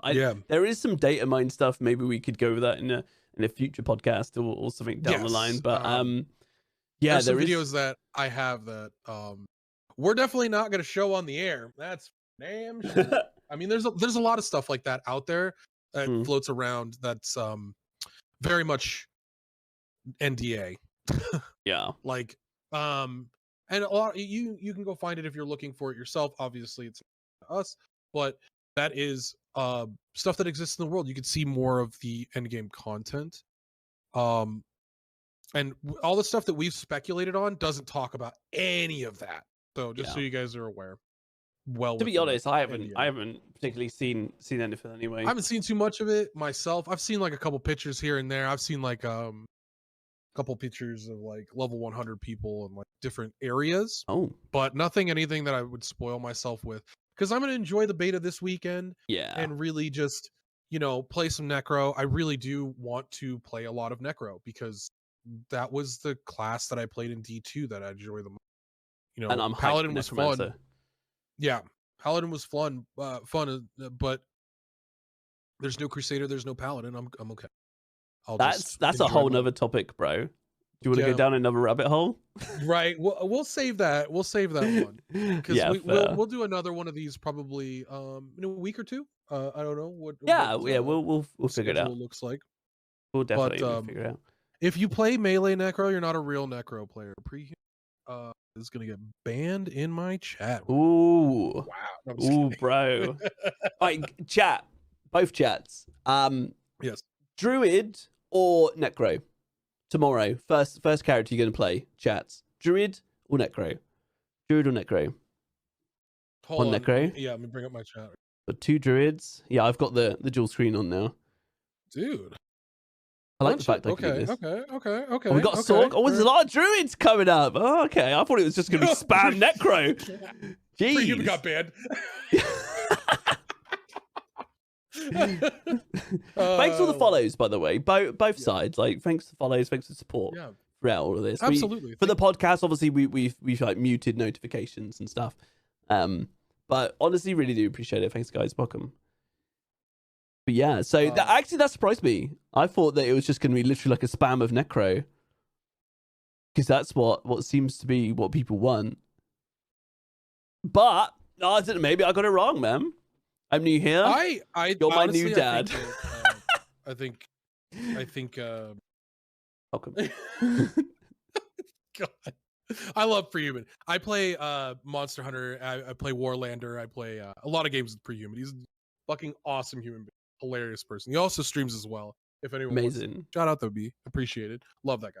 Amazing. So yeah, I think there's gonna be a lot of druids running around because, like, again, you have this Giga Edgelord class in Necro, and back in the day when we were growing up, obviously that was cool. Like, it's like that was fun having the Hot Topic character embodied in a game. It was awesome. But nowadays we've all kind of grown up, and it's like, yeah, I don't really need to be that edgy all. Life's not that bad. It's kind of all right. So I get it. But at heart, I'm a Reaper main in Overwatch, so I have to be as edgy as possible. As edgy as possible, man. I can't wait tomorrow to jump on, make my Necromancer, summon some skeletons, and just be like, "Go forth, my army." Yeah. I'm gonna play melee. I'm not even gonna use skeletons at all. I can't wait, I'm gonna man. play. Yeah, it's gonna be exciting. Yeah, it's gonna be exciting. I am. I'm super stoked for it. I don't know if you're feeling like you want to wrap up and save your voice for tomorrow. Could do that. Is there anything? Should we have a little thing of chat once? Cool. Chat. Does that chat? Have you guys got any questions or anything you want us to kind of like discuss or talk about before we kind of wrap up? Yeah, absolutely. See if you guys have got any questions about things or any topics. Might want to skellies, dude. No skellies. You get so many buffs from not having the skeletons up and not having the golem up. You do so much damage, it feels like. How do you guys feel about seeing only 12 people at a time, only in world bosses, to being able to see everyone in a channel like Lost? I'll go first since I my feeling on that is I actually would like to see less, because it's Diablo. The world is supposed to be desolate. The world is supposed to be terrible, right? I want that thematic, like awful. Unless you're with a party of adventurers, you're not seeing many people, and they've got it with the people so far out in the world. And I talked to Ben about this as well. I brought it up that I would like to see less packs of monsters in the open world and more in the dungeons. I want dungeons to be dangerous, right? I want them to be like you could die at any point because it's Diablo, but less in the open world because, like, it is supposed to be like desolate, right? It is supposed to be like, if you travel outside of like 500 feet outside of Kyovashad, chances are you're going to get like dragged into a dungeon and murdered, right? Like, see, that's my. Yeah, this is it, because I've got like a different feel to it. Because Hybridity said, yeah, but a desolate atmosphere can get boring. No, so there was something that I actually experienced, and I felt at the time, and I thought about it afterwards. Was I came out of a town, and as I was going across Kyovashad, across the bridge, I was like rubber banding, and it was obviously like laggy, and it wasn't loading properly. And then I ran out of the town. The game, I didn't realize it at the time, but the game hadn't counted that I'd gone. The server was having some issues, whatever, at that point. And I ended up running down from town, and there was nothing around. There was no barrels, no like stones to overturn. There was no monsters. There was literally nothing. And I was running down, and I could run around the areas, but I couldn't, like, when you press spacebar to jump across a cliff or duck under something. Yeah. None of that was active. So I knew something was wrong. And I basically ran all the way to like a dungeon entrance. Then the dungeon entrance wasn't glowing, so I couldn't go in. So I knew I had to like log out, come back in. But it felt to me like that was desolate, because there was nothing. There was literally nothing. But that made the game, to me, feel unfinished. Rather than it being like, this is Diablo, there's not much going on, a desolate kind of area that you're kind of saying. Like I literally was running down, and when I reflected back on it, I was like, it made me feel like the game wasn't ready, like it wasn't finished, like there was nothing there. I felt like I was playing an incomplete game. But obviously it was just a little ping spike, right, or like a network issue for a minute. Then when I ran back down, there were mobs. See, I like there being mobs. I like running out of town. You run a couple of feet and you've got like a barrel to blow up, and then like a group of bats, and you go boom, and then you run along, and then there's some like bandits or something else. But I like that. Yeah. Mob density in dungeons, I would like to see a bit more of. And again, like grapevine rumors is that could be better like later on in the game. Remember, we only tried 25 up to in the beta. But yeah, I would like to see a few more, because I loved like the chain explosions and things. I realized something to more elaborate on. I would like to see mobs and like things moving. Like, I don't want to just walk into frame and see like a bunch of spirits standing there, and then they turn around when I show up and they're like, hey, let's go beat that guy up. You know, I want to see them doing stuff. I want to see the movement of the world. You know, I don't want to see the things just standing. That's probably what it is to me. That kind of makes it feel a little bit weird. Like, hey bro, what are you doing over there? Come over here. I'm gonna throw a spirit like bomb at you. Fuck that guy individually over there. We're gonna go beat that guy up now. It's like, no. I want to see like there was a point where there was like some random adventurer dude that's fighting like 30 mobs, and you see him getting overwhelmed, and I was like, oh, I gotta help this guy. You know, I gotta stop what I'm doing and try and help this guy, because me personally, I'm making an active choice to save a fucking NPC in the world, because I'm like, you gonna be okay, dude? You need to leave now because it's dangerous out there. You know, like that kind of stuff makes me feel more immersed in the world. But like walking out and seeing a bunch of Khazars standing there, like it was like, oh, okay. Yeah, I mean, because you've got ultra wide, right? Yes. So you can see more than people who don't. So maybe the majority of people, you've got a bigger screen you can see. So you probably go out of town, and on the corner of your screen you can see like a group of like 10 bats just like stationary, just doing this. So that probably feels quite fake. But for me, who can't see that, when I appear on the screen, that's basically normally the aggro range. So I appear and then they come for me. So I think about that. I don't really experience that, just like seeing groups of enemies just like this, waiting for you to get closer. And then when you do, hey, you!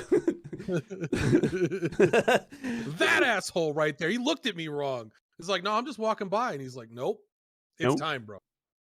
So I didn't even actually think about that, because I'm so used to having an ultra wide now. Specifically, the reason, guys, I bought an ultra wide was for Lost Ark PvP. There was an advantage because you could see more of the map, and you could control space better in PvP. That's But yeah, there are some advantages, because like Hybrid is saying, like, how do you guys feel about the zoom levels? Is it too close? I think for me it's okay. I think for me it's okay. I like the fact that it zooms out for world bosses. So you get that more like epic scale. The boss is quite big. But what I don't like the fact is the fact that, for example, like DJ has an ultra wide and I don't. So that he can see more. But it's not just the fact that he can see more. It's the fact that, like, as it stands at the moment, teleport has like an infinite range. And Nico made a video of this. That if you can see more, you can teleport there. And Hydra as well. Like, you can summon Hydra at pretty much like infinite range. Like, if you can see it, you put your mouse over it, you can summon it there. So there is like a clear advantage to having either making a window like Nico did, because he doesn't have an ultra wide as far as I'm aware. He made a window and stretched it out as far as he could, and then you could literally see in the video that he could teleport further. He could summon like I think he summoned Hydra, or at least he teleported anyway. So you could do it. I mean, what I'm thinking there is, what was actually DJ, because you fought the world boss, when on your ultra wide, did it zoom out like mega? Oh yeah. Yeah. How far can you, if it zooms out for a world boss and you have an ultra wide, like, can you just stand like the equivalent of 4 screens back summoning Hydras on the boss, and like the boss I can't didn't get really you? play Summon Hydra, so I wouldn't know that. But I could teleport pretty far. I don't think there's a perfect infinite range. Okay. I do think that there is a limit, because I would like the boss. There was one thing that bugged me about the boss. When you moved, the camera would it felt like like you were a character in the center, and then if you moved around a little bit, the camera didn't move a ton, but then like if the boss moved, it would follow the boss, and then you'd be at like towards the bottom right corner. Like that thing was kind of weird to me in controlling the character, knowing like Lost Ark, I'm in the center at all times, unless there's like the Brel Shaza thing where you move up, but whatever. Anyways, get you. I think that it bugged me a little, but Okay. um, Maybe just I mean, maybe I that don't works. think. I mean, because it follows the boss, I guess, so you can like get a clearer picture of the fight that's going on. So it does Yeah. that. So the boss becomes more of a focal point than your character Hmm. at that point. But I yeah, I I did like how far how much you could see. I think it does take away, and it builds a narrative that this monster is possibly way stronger and you are just an ant in its way. That kind of aspect of it, I like. I like that. Like the David versus Goliath thing, you bring the camera out, you see all the attacks, and you're like, holy shit, this thing is gigantic, yeah, right? In Lost Ark, there's certain situations where you're fighting a boss where you're in the normal vision, and the boss is like like half of their bodies on the screen. Like the first bosses, um you didn't really move the camera. Anyways, um but I think that they did a good job with it. I did feel like I saw too much, but then again, playing on ultra wide, I think ultra wide is kind of the wave of the future when it comes to games in general, because you get that cinematic view, and it curls around. But I maybe I know have to it's get one. obviously not for everybody. Maybe Yeah, I'll have to get I one at know some point. they're really great. But for the rest of us, we'll have to put up with our Yeah. standard aspect ratios, right? I mean, like I said, it was for Lost Ark. I played on the other aspect ratio for so long, where you had the two black bars on your monitor. I was like, hmm I can't. So Yeah, I as well. yeah, Yeah, 21 21 by by 9 in 9. Yeah, general. I played Lost Ark 21 by 9 to be honest. Yeah, exactly. So, and you get used to it, but once Yeah, you get that monitor, it changes. Like changes because you play everything. in your native resolution, there's no pixelation. It's all like you could see a lot. Obviously, the black bars are gone, and so Gutted Ben, but yeah, yeah. Well, maybe it's the kind of thing that um professional players or streamers or people, yeah. competitive players, maybe rephrase it. Maybe competitive players without ultra wides either might go out and buy one for Diablo 4 or do what Nico did and put it in a window and stretch it. So it Hmm. might look a bit funny, but you can see more, and that will give you a sight advantage, maybe a Yeah. teleport advantage, and maybe a summoning Hydra and anything like that. We don't know what else we're getting on, like way down the line. Maybe there's skills that we don't see in the skill tree that are on like a unique. It gives you a skill. We don't know these kind of things yet. We haven't seen Yeah. it, and maybe those kind of things could be really busted when you've got more aspect ratio or you've got more screen real estate. You can actually see more. So maybe that's the way. Maybe it's something I need to test because it definitely is Yeah. something that I could do on my normal screen, stretch it out, set up the stream so that it's, if it's stretched on the stream, I could put like chat if I got black bar down the bottom, whatever, chat and camera down the bottom. But maybe I'll just get Yeah, used that's to what I it. have. Yeah, maybe I'll just get So used to it, and then that's like the way that I'll play because I don't want to miss out on that advantage. Or maybe it's just like it's not really a big deal, and it's more of a casual game anyway, and I it's mean, fine. you could stream in ultra wide resolutions as well, so that you don't have the black bars, and like people watching on their phones or something like that, if they're watching in a horizontal portion, this is an ultra wide. This is 21 by 9 on your cell phone. So it could that, like I said, I think that is further in the future of the realm of possibility for ultra wide becoming Yeah, more consistent. because But PvP. yeah, PvP, You can all see more. like obviously I'll have the advantage, so you guys are fucked. We're But boned. I'll be playing melee necro anyway, so it'll be fine. You Are we guys summoning will be hydras there. on us off screen Yeah, it'll be sick. with It'll be with good. ultra wide? Does that seem fair? I mean, yeah, totally to me. Totally, yeah. Just the hydra just appears right Pay next to to me. win I'm like, monitors, dude. fuck, where is he? And I'm running left, but you're actually to my right. I don't know where you are. You're just off my screen Dude, with an ultra wide, summoning hydras at my feet yeah. and killing me. That was the whole thing with Lost Ark and PvP and Arena. It's like a controlling vision, Yeah, the adjusting yourself on the left or right so that people couldn't see you attacking, because their monitor, the orientation in that game was I'm side to side, and you are viewing me. If I'm on your left or right, you're either viewing me for the top or bottom. That was a weird situation. So it was like an easy way. It's like if on my screen I saw it that way, they saw it that way. So there was like blind spots. Like this bit over here was like a blind spot. So although both people saw it like this, the map orientation was like the team saw it like that. So there was like blind spots, which is interesting. Yeah, and so in PvP we had to play around that. In professional games, like when we were playing on the G4 tournament, like obviously playing around that was incredibly important. Yeah. So well, like yeah. Doug just said. Hey, Doug, by the way, there is a 0% chance that PvP will ever be even remotely balanced. Like, agreed. Yeah, I mean, it's hard to, even if you have like equalized areas, it's super hard to balance, and that's why balance patches come out all the time and things tweak and change, like, because you can never get it 100%. But it's just the fact that, like, in PvP, if one shots are a thing because there's the game's not like equalized in any way, or so you can just go up with a powerful set of gear and go bam and just like one shot someone, and you can do that from off screen with an ultra wide monitor, right? It's gonna destroy PvP. Like, people aren't gonna do it. Yeah. You got some godlike character that, like, some hardcore player that just runs around and just like taps you off screen constantly, and you're like, what the fuck am I even dying from? And then you just see this person go and run over your body. Like, man. Just like run past. My chat making for getting second placed in like every goddamn tournament. Oh man. That was a time in Lost Ark. We got first place once, and then every tournament after that, it was like second. I think it was 6 tournaments in a row, second place. Anyways, like Hybrid is going, yeah, my lightning sword will be off screening you, Ben, 100%. Yeah. When you see like a chain lightning coming from a mile away, and they're like, dude, what is this lightning snake doing? Oh my god, I'm dead. Yeah.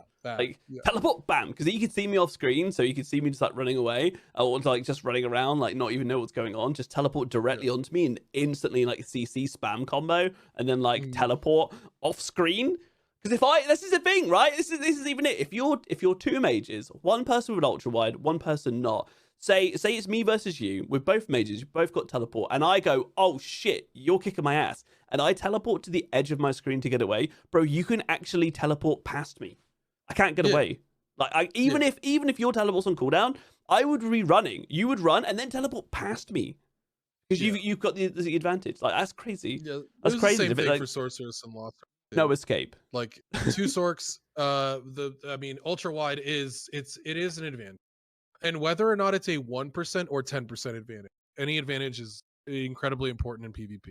We all should know. Yeah. So maybe when it comes to PvPing, stretch out that screen, boys. Or just don't and let me beat you up. Let me make content. Me money. Lads, any more? Anything else you want to talk through?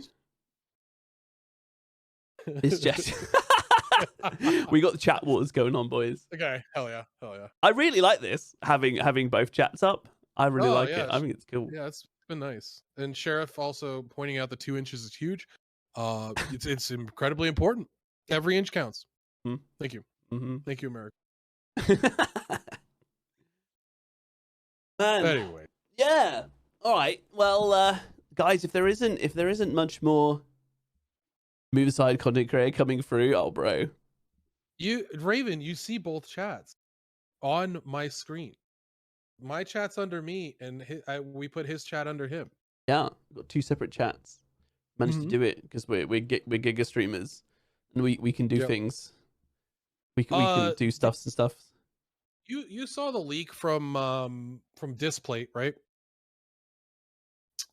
Did I? The one where it looked like a Valkyrie, like an angelic figure. Did I? I don't know. So, there was this happened probably, I want to say like 3 months ago, where so Displate was sent 2 pictures that they were posting up for Diablo IV Displate. Right. They had the normal picture, which is the 5 characters. It was like the sorceress, the rogue, and then like down below it was the necro and the druid, and then at the bottom was the barbarian. or something like the barbarian was in the center or something like that, up on Right. this hill of bodies, and so it was that. And then they had another picture that was in the same art style, and it looked very, very, very like obviously it wasn't Photoshop. Mhm. It didn't look like it was Photoshop, but there was an angelic figure, which looked like a Valkyrie or like a holy character, and then it Wow. was at the and it was Oh. the barbarian was now at the bottom, and it was the same picture with the display. So ridiculous. Chat is so insane. The chat was, bro. I Can I have point out the how worst- casually you were like on this like mound of bodies? Like it's just like Yeah, right, yeah, yeah. just Yeah, on it's just like on a this bunch of casual list. That's just, you know, just Yeah. like that normal mound of bodies. You know, just a mound of bodies there. Like, oh, bro. Yes, this is super. Oh, this is the widescreen video for this is like giga ultra wide. This is like that's not even 21:9. That's like 31:9. What the fuck? For Nico's video. Oh, can you bring it up in the It was just in chat here. I'll send it. bring it up? Ah, lovely. I was going to say put it in the watch pie. Yeah, I'll put it in. Oh yeah. Yep. Well. Oh yeah, here it is. This is the Nico one. This one is busted. Oh, perfect. Let me see. Is it playing? I think I've got black screen again. It was playing for me. Yeah, I'm going to jump out back in. Yep.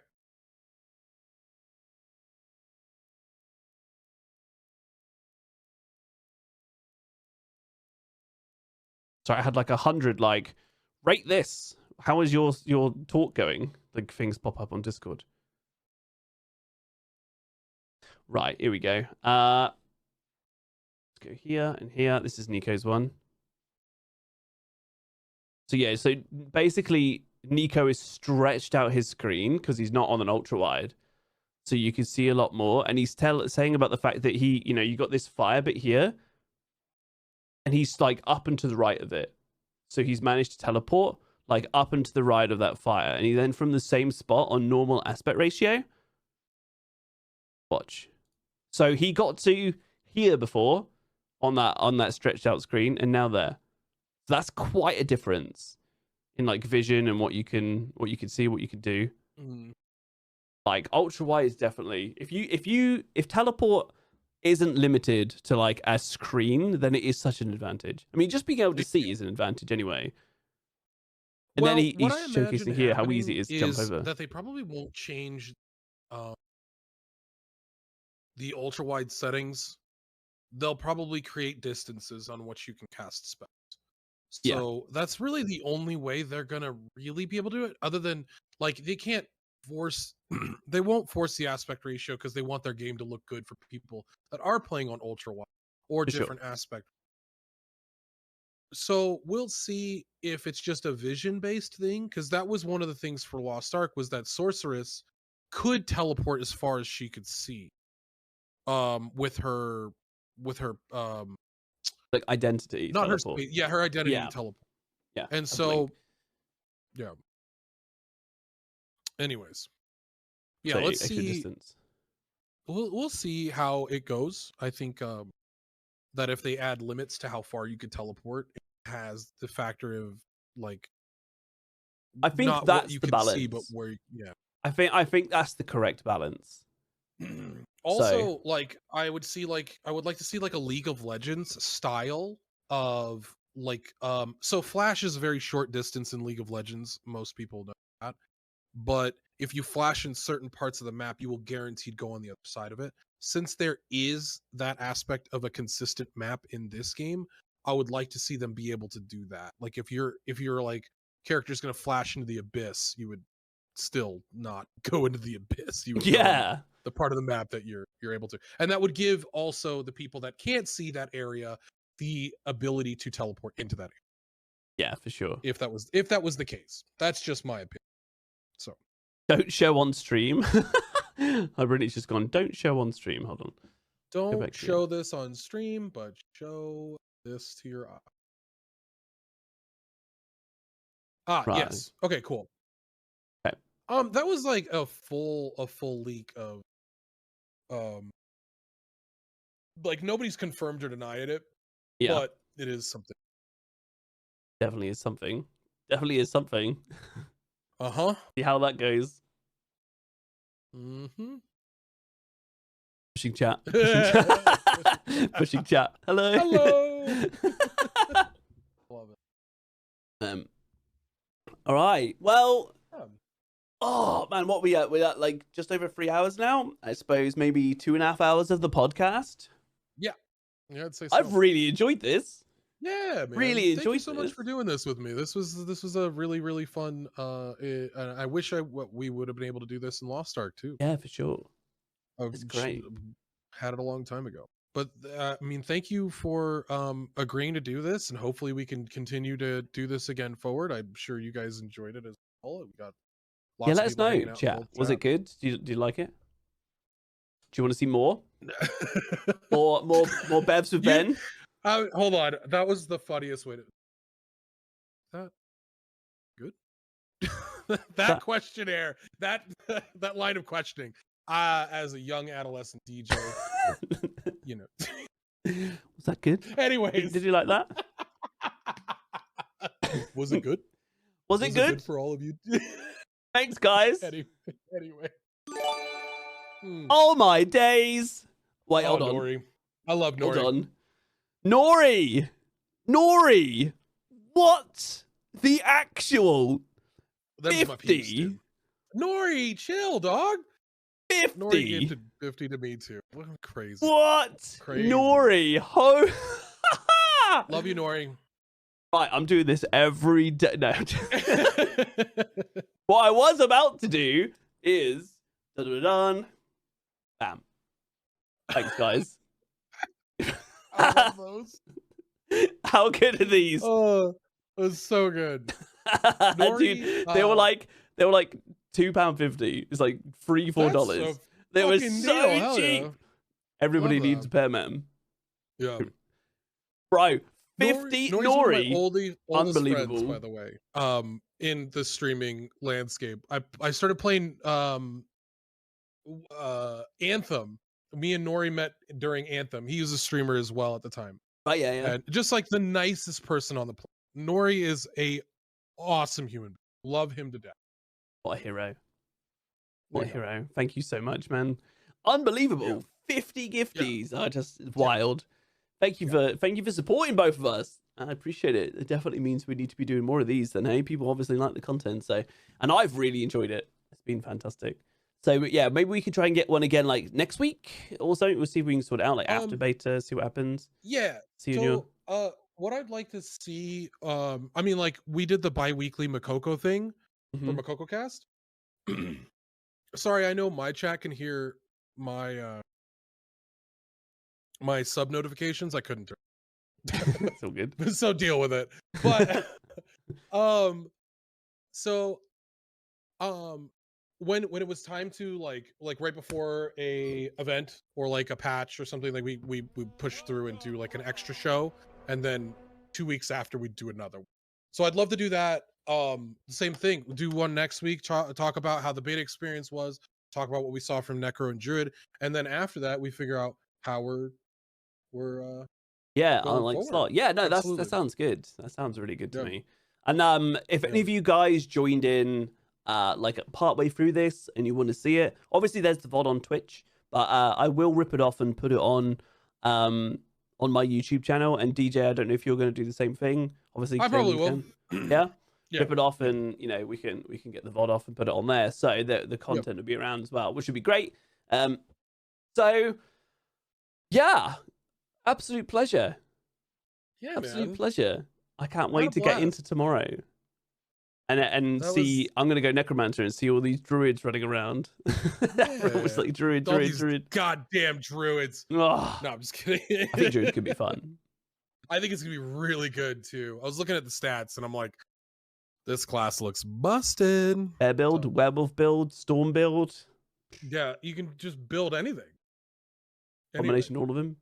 Yeah. Yes. Friends, thank you so much for hanging out with us today. That was absolute blast. Absolutely. Yeah. What the hell, Nori? What the hell, Nori? He just gifted another 77. Oh my god, Nori. What? Nora, you're crazy, brother. Oh You're my crazy. God. What Also, a hero. did you guys do the math wrong? Wait, he went up to 500. Oh, Wait, no, what? he's trying to be #1 in my channel.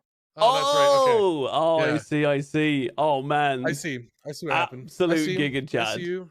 Nori #1. Nori. Yeah, absolute hero. Brother. Absolute hero, bro. Love you, brother. Thank you so much. So he's #1? Yes. Yeah. What an absolute We had a Giga guy Chad. gift 500 in one day on when I started playing Warlander on stream. And I was playing with like the #1 players. Yeah. 500 in one day. Yeah, he gifted 500 to each of us because it's a 4-man thing. It was 500 me, 500 to Pre-Human, 500 to Chaos, and 500 to one of our friends that was offline, bro, at the time. Yeah, 500 to Henry. That's wild. 500. That's so much money, bro. So you get to 2,000 subs in like 20 minutes. My notifications were going off for about 2.5 hours. Jesus. I have a long notification for subs. So yeah. Oh, I do, but I turned mine off for the podcast. Yeah. I just had it so I had it so like follows don't have a sound, but subs have like at least a little bit of sound, so I know something's going on. Absolutely crazy. Nori, what an absolute beast. Yeah, and he's a good human. Yeah, absolutely, man. That is crazy. Right. And he completed my sub goal because he's crazy. What? Thank you, Nori. Thank you guys all for being here so very much. And thank you for the follows. Thank you for all the support you guys. You're wonderful, wonderful people. And 100%. We'll see you in like a week. Yeah.